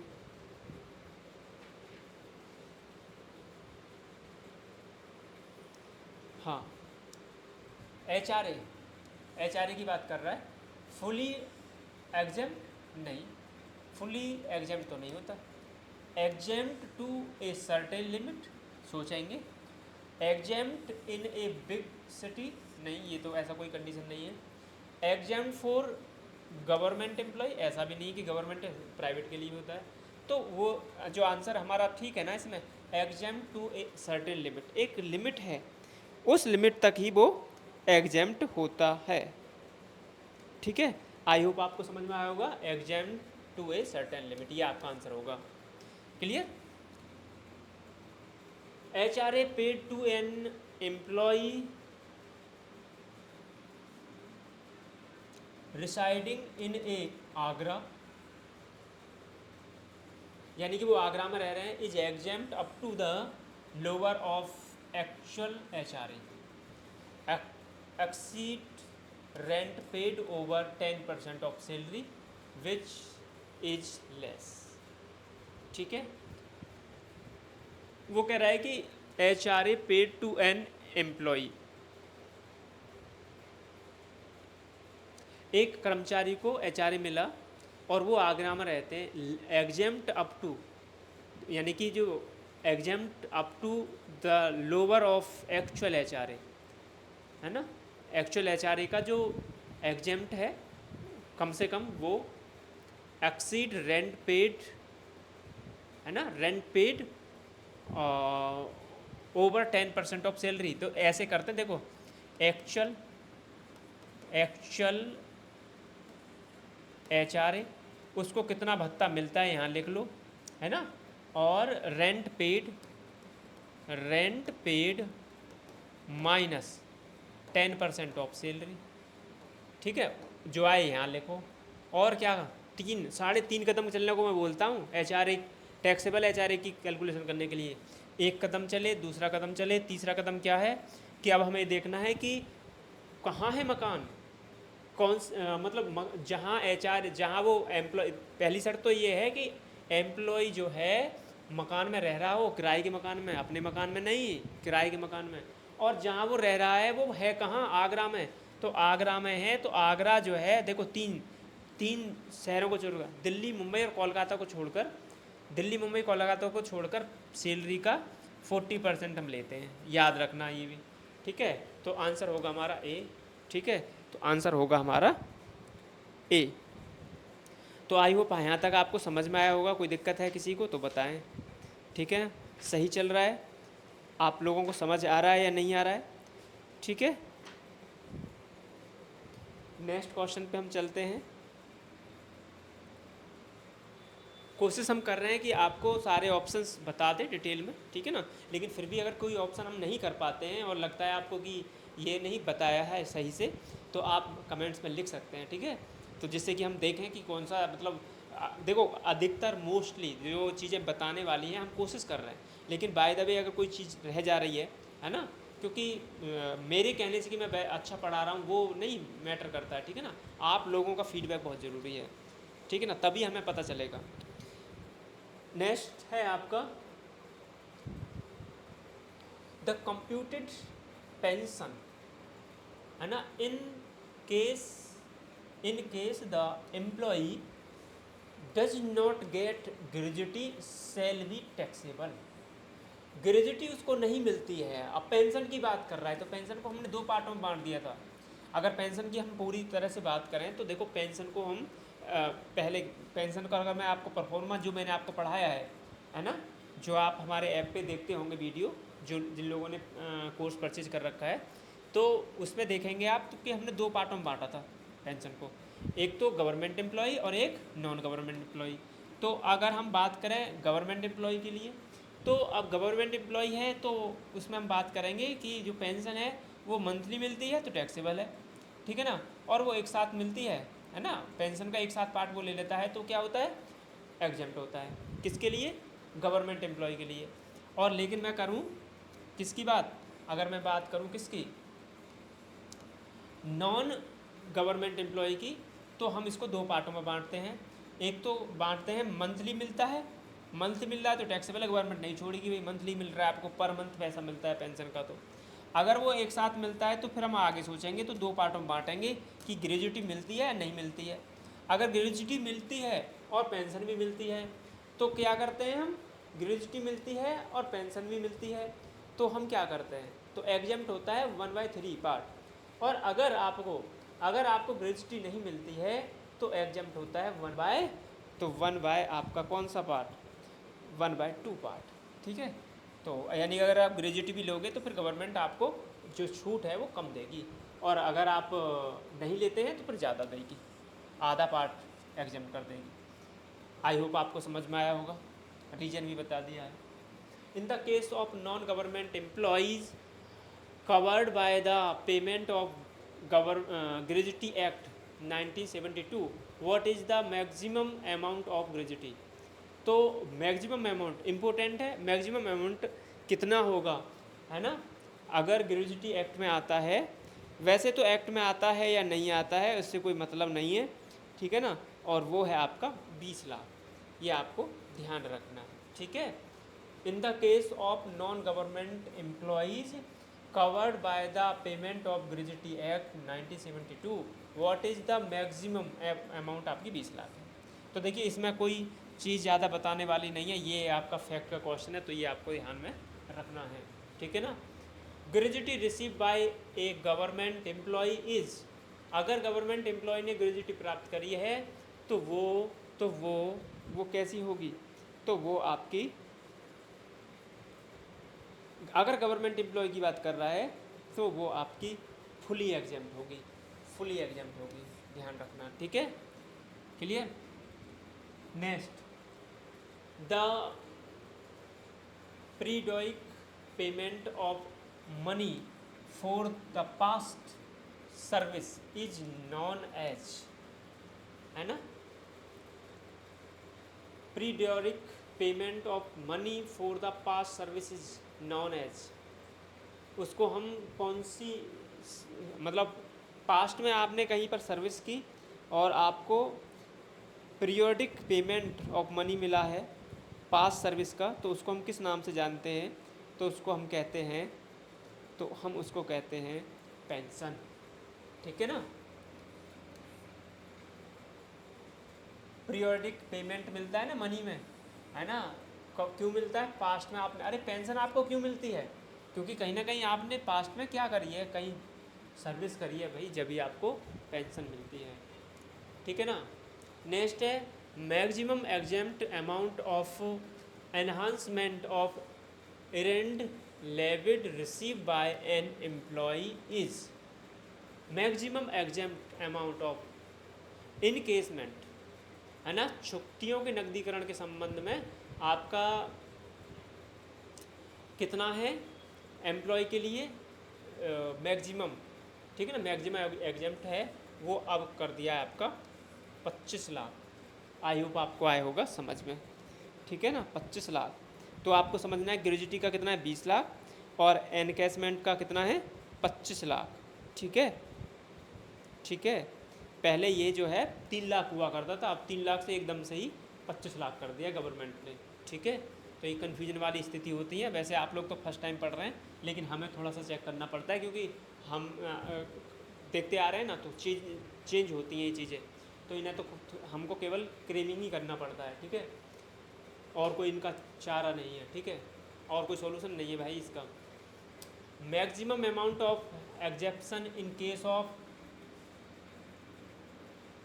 Compensation on retirement is, retirement पर, ठीक है ना, मैक्सिमम अमाउंट एग्जेप्शन, है ना, कंपनसेशन ऑन रिटायरमेंट, यानी जब आप क्षतिपूर्ति होती है आपको रिटायरमेंट पर तो वो 5 लाख है, ये याद रखना।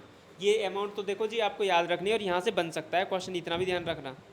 क्यों, क्योंकि बड़े एग्ज़ाम में भी वो बड़े एग्ज़ाम नेट वगैरह के एग्ज़ाम में भी, कॉमर्स के एग्ज़ाम में वो इन चीज़ों को पूछ लेता है, तो यहाँ भी पूछ सकते हैं वो, ठीक है। Next, maximum amount of exemption in case of compensation on voluntary, retirement भी दो तरह का होता है, एक तो होता है कंपलसरी वॉलेंट्री कि हमने जो है कर्मचारी से कहा भैया तुम छोड़ दो नौकरी, ठीक है, ज़बरदस्ती उसको निकाल दिया, है ना। तो फिर अगर आप किसी को निकाल रहे हैं यानी कि काम नहीं है या किसी अन्य कारण से, तो फिर आपको उसकी क्षतिपूर्ति करनी पड़ेगी, है ना। एक होता है वॉलेंट्री। वॉलेंट्री क्या है कि जब कोई कर्मचारी खुद ही कह दे कि अब मैं जो है काम नहीं कर रहा, मैं जा रहा हूँ, तो अच्छी बात है ना। एक फर्म के लिए एक वैकेंसी खाली होगी, ठीक है ना। तो अब वो व्यक्ति जो है अपने जो रिटायरमेंट का टाइम है उससे पहले ही जा रहा है, तो उसको वॉलेंट्री रिटायरमेंट कहेंगे। तो उसके लिए दोनों के लिए सेम है 5 लाख रुपये, ठीक है। आई होप आपको ये चीज़ आई होगी समझ। दोनों के लिए सेम है, ये आप याद रखेंगे, ठीक है। बिल्कुल जी, ठीक है। Next, amount receive from recorded provident fund at the time of retirement is exempt. अगर आपने आरपीएफ, है ना, आरपीएफ में आपने कंट्रीब्यूशन किया और रिटायरमेंट पर आपको पैसा मिला, तो उसका जो है एग्जेम्प्ट लिमिट क्या है। तो ध्यान दो, गवर्नमेंट आरपीएफ की कंडीशन में क्या कहती है कि देखो जी आप जो है 12% जो है देखो, मर्जी जितना चाहे एम्प्लॉय तो मर्जी जितना चाहे कंट्रीब्यूट कर दे आरपीएफ में, लेकिन एम्प्लॉयर को 12% से ज़्यादा नहीं करना है ना। ज़्यादा करेगा तो टैक्सेबल हो जाएगा, है ना। अब गवर्नमेंट ने नियम बना दिया। और फिर दूसरा है आरपीएफ पर अगर आप इंटरेस्ट दे दें तो 9.5%, और ज़्यादा दे दिया तो क्या होगा, टैक्सेबल हो जाएगा सैलरी हेड में जब ही, ठीक है, तुरंत की तुरंत जब दिया जा रहा है, फिर उसका कॉर्पस मिलेगा। तो भाई वो तो होल अमाउंट एग्जेम्प्ट होनी चाहिए। अब हम देख लेते हैं आंसर इसका। तो इसका तो आंसर होना चाहिए आपका होल अमाउंट एग्जेम्प्ट, ठीक है। तो आंसर होगा इसका डी, क्योंकि पहले ही टैक्स लग गया ना वो। तो आई होप आपको समझ में आया होगा।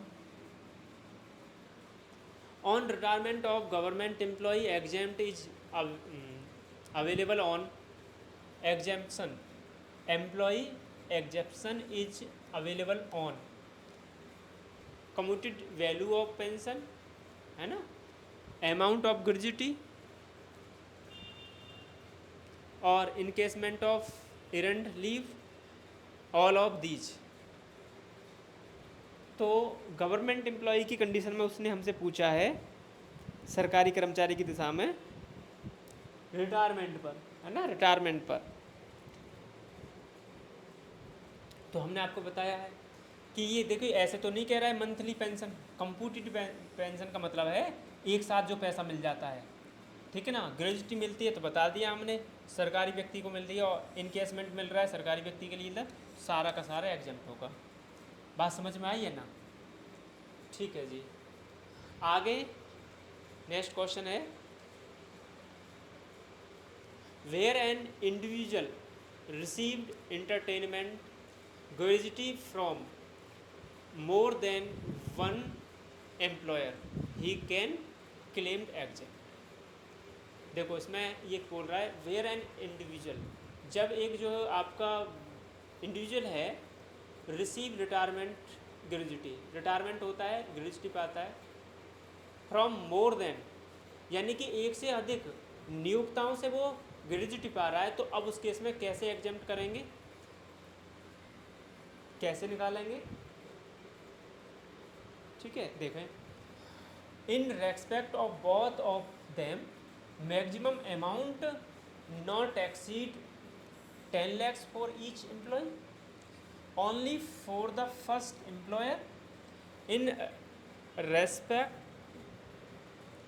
of both them maximum amount not exceed 20 lakhs for each employer, ठीक है ना। In respect of both of them maximum amount not exceed, है ना, 20 lakhs बट पुट टुगेदर। तो कितना अमाउंट, यानी कि अगर कोई व्यक्ति है 2 से अधिक व्यक्तियों से क्या पा रहा है, ग्रेजुटी पा रहा है, तो हम कितना उसको एग्जेम्प्ट करेंगे, तो कितना हम एग्जेम्प्ट करेंगे,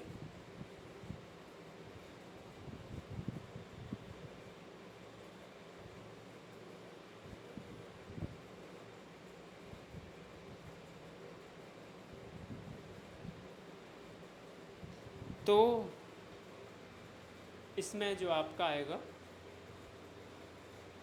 only from the first employer.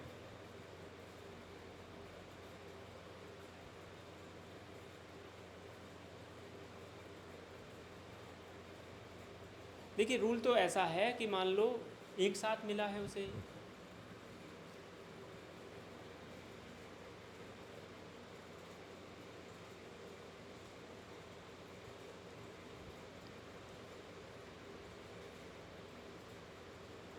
Each तो नहीं हो सकता, ठीक है। इसका आंसर बी होगा, ठीक है, इसका बी होगा और देखेंगे इसको। नेक्स्ट, चलो नेक्स्ट देखते हैं। An employ is covered under payment of gratuity act. Gratuity act में आता है employ if the employ has complete service, 16 वर्ष 6 महीने पूरे कर दिए हैं, 5 days, the number of computed year shall be. तो देखिए ये जो है ना 5 से ऊपर है ना, तो इसको हम 17 वर्ष कर लेंगे, तो आंसर क्या होगा 17 ईयर। यानी कि उसने ये कहा है हमसे, ये पूछने की कोशिश की है कि एक व्यक्ति जो है, एक एम्प्लॉय है और वो ग्रेजुटी एक्ट 1972 के अंतर्गत आता है। यदि एम्प्लॉय ने 16 साल 6 महीने और 5 दिन काम किया, सर्विस की, ठीक है ना, तो number of completed year salary, तो कितने, मतलब ये माना जाएगा कि उसने 17 साल काम किया, ठीक है। तो ये आपका आंसर होगा 17 ईयर, 17 ईयर। आई होप आपको आया होगा समझ, ठीक है। नेक्स्ट, हाउस प्रॉपर्टी के और क्वेश्चन देख लेते हैं, है ना। हाउस प्रॉपर्टी के और क्वेश्चन हम देख लेते हैं और आई होप आपको समझ में आए होंगे, ठीक है। हाउस प्रॉपर्टी के क्वेश्चंस, वो कह रहा है कि deduction for other expenses except for interest in the computation of income from house property is allowed to the extent of deduction for other expenses, है ना। आपका घर है, आपने किराए पे उठा रखा है, गवर्नमेंट से आप कहेंगे कि देखो जी हमने तो लिपाई भी की, इसकी पुताई भी कराई, ये भी कराया, वो कराया, तो गवर्नमेंट उसको नहीं सुनती है और वो क्या कहती है, वो ये कहती है कि हम, तुमने इस मकान में क्या कराया हमें कोई मतलब नहीं है, हम आपको आपकी एनुअल वैल्यू का, जो आपका मकान है उस मकान की जो हमने एनुअल वैल्यू निकाली है उसका हम आपको 30% दे देंगे, हम आपको 30% डिडक्शन दे देंगे, बात ख़त्म हो गई इसमें, ठीक है। अलाउ जो होगा वो स्टैंडर्ड डिडक्शन आपकी 30% होगी। एनुअल वैल्यू की आपको क्वेश्चन दिया होता है, उसमें बहुत तरह के खर्चे दिए होते हैं कि हमने ये भी चुकाया, वो भी चुकाया, गवर्नमेंट कुछ, मतलब मकान के संबंध में बहुत सारे खर्चे होते हैं ना, है ना। तुम कुछ भी चुकाओ, कुछ भी पे कराओ मकान में, कुछ भी मतलब वो कराओ आप, ठीक है ना। कुछ भी आप उसका आप पुताई करा रहे हैं, हर 2 महीने पर कराओगे फिर तो, है ना, गवर्नमेंट को चूना लगाने के लिए, तो केवल डिडक्शन 30% मिलेगी आपको एनुअल वैल्यू की। Clear. Suresh purchase a house for residential purpose after taking a loan मई में उसने लोन लिया ड्यूरिंग द प्रीवियस ईयर, ठीक है।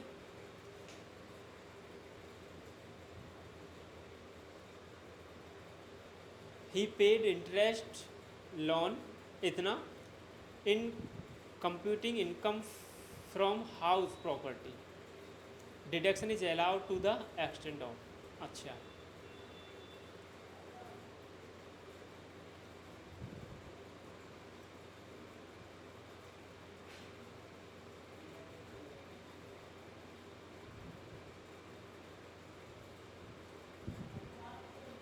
तो उसको कितनी की डिडक्शन मिलेगी? लोन लिया है उसने और पे कितना किया है? अच्छा, पे किया है 2,10,000, ठीक है जी। तो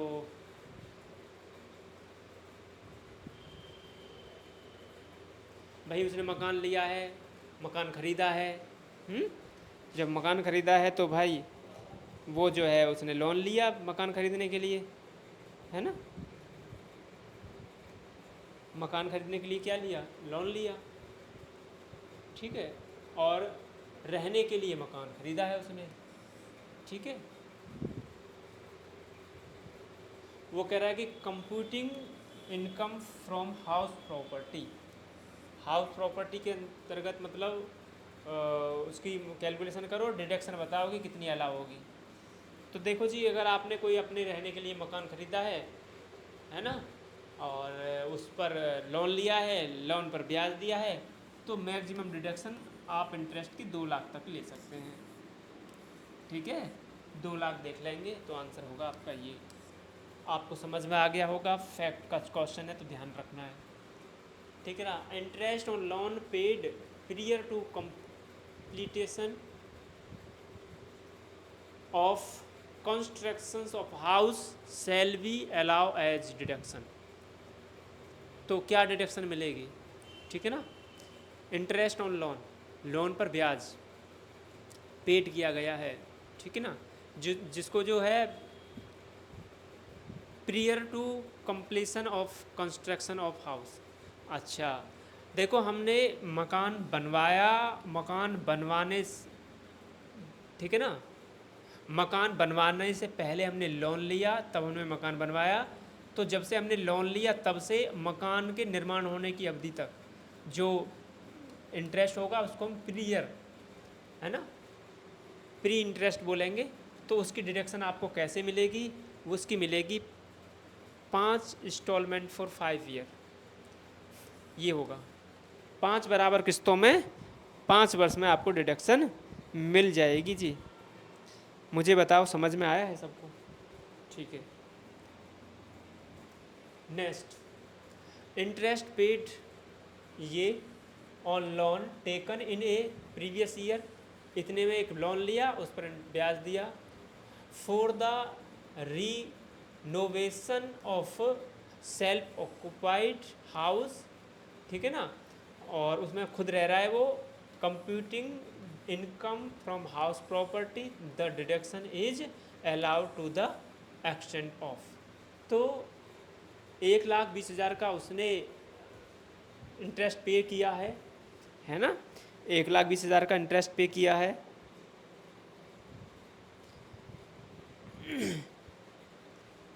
किसके लिए लिया है बताओ, मुझे बताओ। उसने लोन तो लिया है, ठीक है, प्रीवियस ईयर में लोन लिया है 1,20,000 का, इंटरेस्ट भी पे किया है, लेकिन किस पर्पज़ से लिया है, मकान बनवाने के लिए या रिनोवेशन के लिए लिया है ना, मरम्मत के लिए लिया है।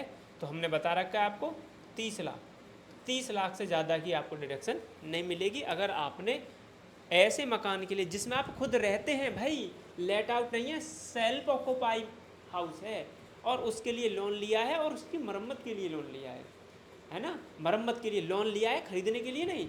सेल्फ ऑक्युपाई मकान खरीदने के लिए लोन लिया है उसने मकान की मरम्मत कराने के लिए, ठीक है ना।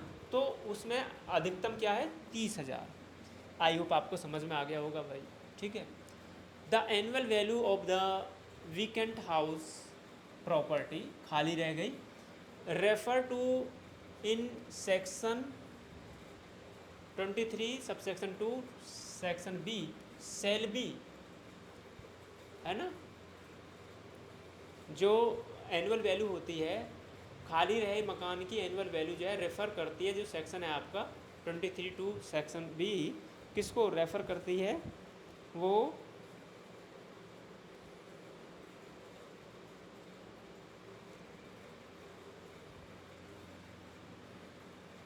Municipal value. अरे म्युनिसिपल वैल्यू क्या, कोई मतलब नहीं है। फेयर रेंट नहीं, स्टैंडर्ड रेंट नहीं, ये तो डिडक्शन उससे है ना संबंधित, किससे संबंधित डिडक्शन है,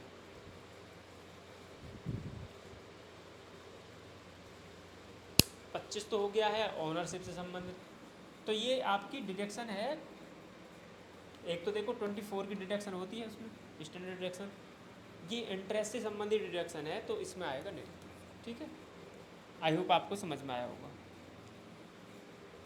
for income tax purpose the house means, income tax purpose से हाउस का अर्थ क्या है, dwelling house, bounding of office use, गोदाम और all above are include in the house. इन सबको आप हाउस में शामिल करोगे। किसको आप शामिल करोगे हाउस में? तो हाउस में आप किसको शामिल करोगे? डिवेलिंग हाउस को, गोदाम को, है ना, building for office use, all above all are included in house. बिल्कुल, ये सब हाउस में शामिल है, ठीक है ना। Maximum deduction of interest on loan, loan पर ब्याज की जो अधिकतम छूट है। Construction of house giving on rent, जिसको लेट आउट कर दिया गया है तो वो उसकी कोई लिमिट नहीं है, कोई लिमिट नहीं है। और चाहे वो पे किया हो चाहे ना किया हो, चाहे वो पे किया हो चाहे ना किया हो, आपको डिडक्शन मिलेगी मिलेगी। Income from the house for self business, है ना। आप हाउस का इनकम फ्रॉम हाउस, हाउस से आपको इनकम हुई for self business. Self business is मतलब income from the house for self business, यानी कि ऐसा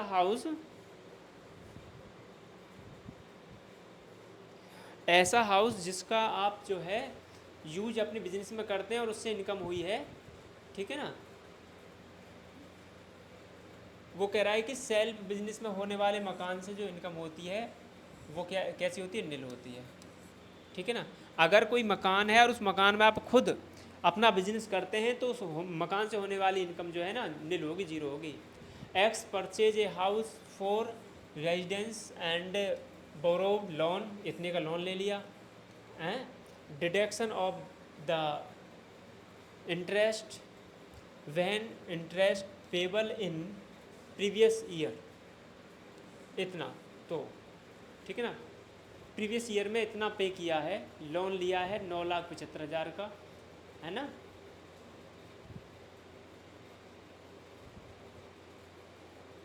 तो डिडक्शन कितने की मिलेगी? परचेज करने के लिए लिया है, पहली बात तो ये समझो। मकान को खरीदने के लिए लोन लिया है, बिल्कुल जी, मकान को खरीदने के लिए लोन लिया है। अब मुझे बताओ, कहीं इस क्वेश्चन में ये बताया गया है, कहीं आपको इस क्वेश्चन में ये चीज़ बताई गई है कि मकान जो है लेट आउट है या सेल्फ ऑक्यूपाई है? ऐसा भी नहीं बताया गया है। जब जी अगर ऐसा नहीं बताया गया है तो हम यही मानेंगे कि मकान सेल्फ ऑक्यूपाई है, खुद रहने के लिए मकान खरीदा गया है। तो उसमें रूल क्या है कि अगर आप मकान खरीदने के लिए लोन ले रहे हैं तो 2 लाख रुपए और जो इंटरेस्ट पे किया है आपने वो जो कम हो वो क्या होगा? एग्जाम्प्ट होगा, तो 1.5 लाख। आई होप आपको समझ में आया होगा, ठीक है ना। Annual value of self occupy house is, annual value self occupy house के लिए निल होगी, जीरो होगी, सदैव ध्यान रखना, ठीक है। सदैव ध्यान रखना, सेल्फ ऑक्यूपाई मकान के लिए जो एनुअल वैल्यू है वो क्या होगी? जीरो होगी, है ना। ना तो प्लस में हो सकती है कभी और ना माइनस में हो सकती है, लेकिन अगर मकान को लेट आउट कर दिया तो एनुअल वैल्यू प्लस भी हो सकती है और माइनस भी हो सकती है। ये बात जरूर ध्यान रखना, बड़े बड़े एग्जाम में पूछ लेता है कि मुझे बताओ कि ये बता दो कि सेल्फ ऑक्यूपाई मकान की जो एनुअल वैल्यू है वो क्या माइनस में हो सकती है? तो आंसर होगा नो। प्लस में हो सकती है? नो, क्योंकि जिसका GAV जीरो हो, निल हो, है ना, तो उसका प्लस माइनस नहीं हो सकता। लेकिन अगर वो आपसे ये कह दे कि लेट आउट मकान की जो एनुअल वैल्यू है वो कैसी हो सकती है? प्लस में हो सकती है? यस हो सकती है। माइनस में हो सकती है? बिल्कुल हो सकती है।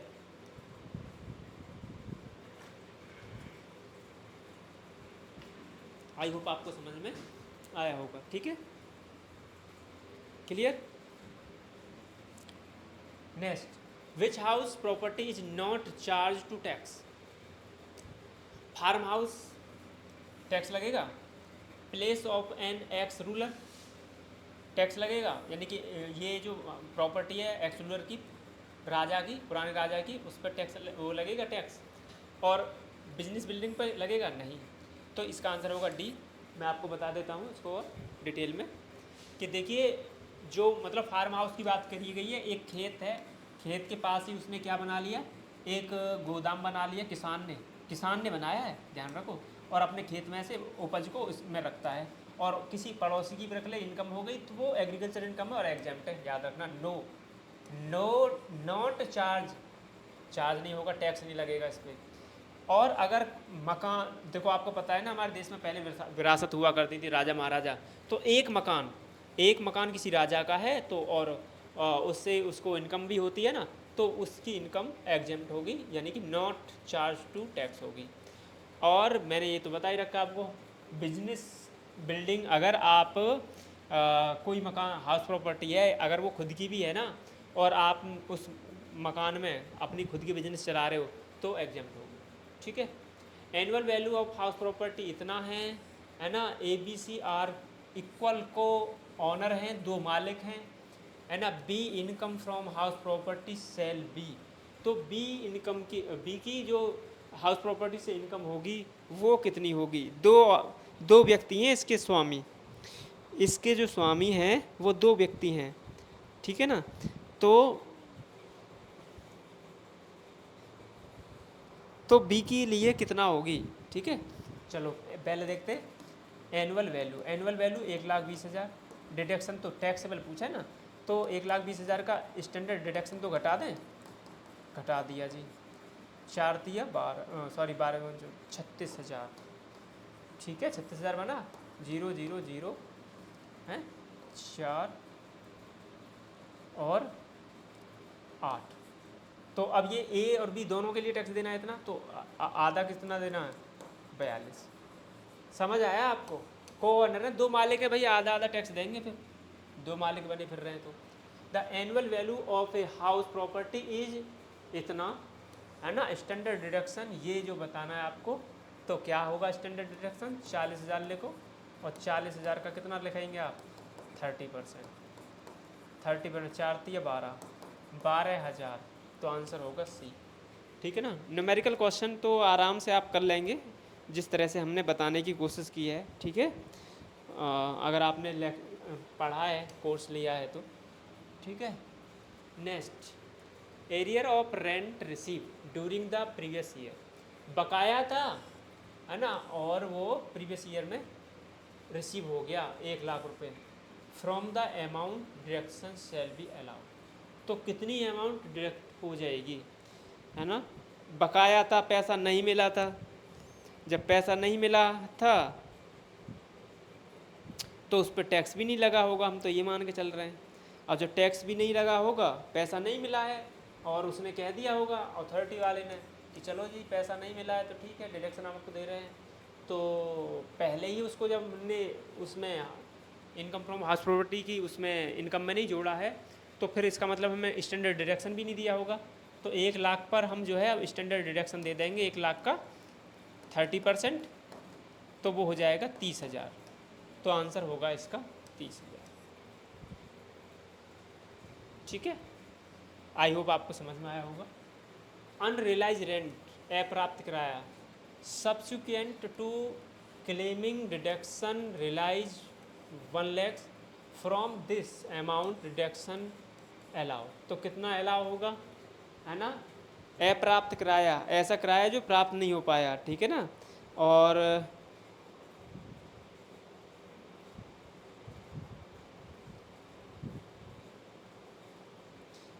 अब वो प्राप्त मतलब हो जाए तो कितना डिडक्शन देंगे, 1,00,000 का 30%,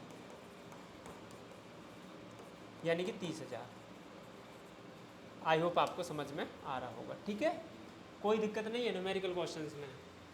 और आएंगे क्वेश्चन, ध्यान रखना इस बात का।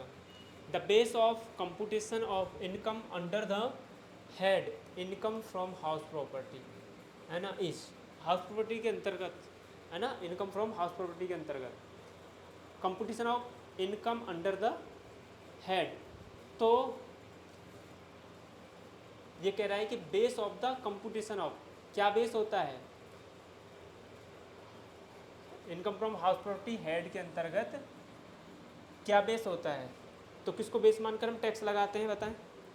किसको बेस मानकर हम टैक्स लगाते हैं? बेस पता है किसको मानते हैं? Annual value, very very important है। एनुअल वैल्यू को बेस मान करके हम टैक्स लगाते हैं। देखो ऐसे जीएबी निकालते हैं। जीएबी पता है कैसे निकालते हैं? जीएबी निकालते हैं तो कैसे निकालते हैं? बहुत लंबा प्रोसीजर है। पहले एमवी है ना, एफआर, फिर एसआर अगर है तो, फिर एक्सपेक्टेड रेंट, फिर एक्चुअल रेंट, है ना, और उसके बाद में आएगा आपका जीएबी, और जीएबी के बाद में एमटी लेस करके फिर आएगा आपका एबी, है ना, और ये बेस बनेगा। इसके बाद में डिडक्शन देने के बाद हम क्या करेंगे? टैक्स लगाएंगे। तो बेस ये बनेगा, ठीक है। Municipal tax to be deduct from gross annual value, है ना। टैक्स एमटी जो है to be deduct from gross GAV में से मतलब डिडक्ट किए जाते हैं। तो कब डिडक्ट करोगे आप? कब डिडक्ट करोगे? तो पेड बाय टेनेंट या पेड बाय ऑनर? बोलो, पेड बाय टेनेंट या पेड बाय ऑनर? ऑनर भैया स्वामी मकान के मालिक ने पे किए हैं तो डिडक्ट होंगे, और पे किए होने चाहिए, पेड होने चाहिए, ठीक है ना। ध्यान देना, इनकम फ्रॉम हाउस प्रॉपर्टी में इंटरेस्ट की डिडक्शन मिलती है ड्यू बेस पर, और एमटी म्युनिसिपल टैक्स की डिडक्शन मिलती है वो होती है पेड बेस पर, और वो पे किसने करे हों?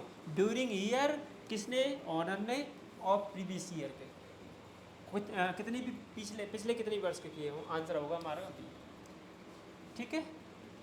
और मुझे लगता है आज का लास्ट क्वेश्चन है, A received 60,000 as arrear of rent during the previous year, ठीक है। The amount taxable under section 25A would be. तो इस सेक्शन के अंदर कितना टैक्सेबल होगा? कितना मिला है? 60,000, है ना। प्रीवियस ईयर का रेंट है और ये इस वर्ष मिला है, ठीक है। अब 60,000 मिला है, ठीक है जी। एरियर था ये, बकाया इस वर्ष मिला है, तो 30% डिडक्शन तो दे दो। 60,000 की 30% डिडक्शन कितनी होगी? 6 18, 18,000 होगी ना, लेस कर दो 42,000। आई होप आपको आया होगा समझ, और इस तरह से हो गई हमारे कंप्लीट। मुझे लगता है कि आप लोगों ने बहुत अच्छे से समझा होगा, बहुत अच्छे से आप देखिएगा।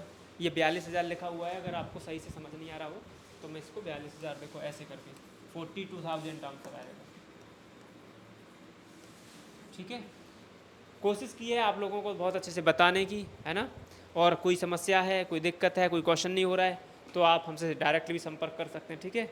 और आपका एग्ज़ाम अच्छा हो, आपके अच्छे मार्क्स आएँ, अच्छे आप क्वेश्चन करें, आई होप, है ना, आपका बहुत अच्छा एग्ज़ाम जाएगा। वीडियो आप जितना भी हम बना रहे हैं सबको देख के जाइएगा, और मैं समझता हूँ कि वहाँ क्वेश्चन पेपर में आपको ऐसा कोई क्वेश्चन नहीं मिलेगा जो आपको हमने ना कराया हो। Okay, thank you very much.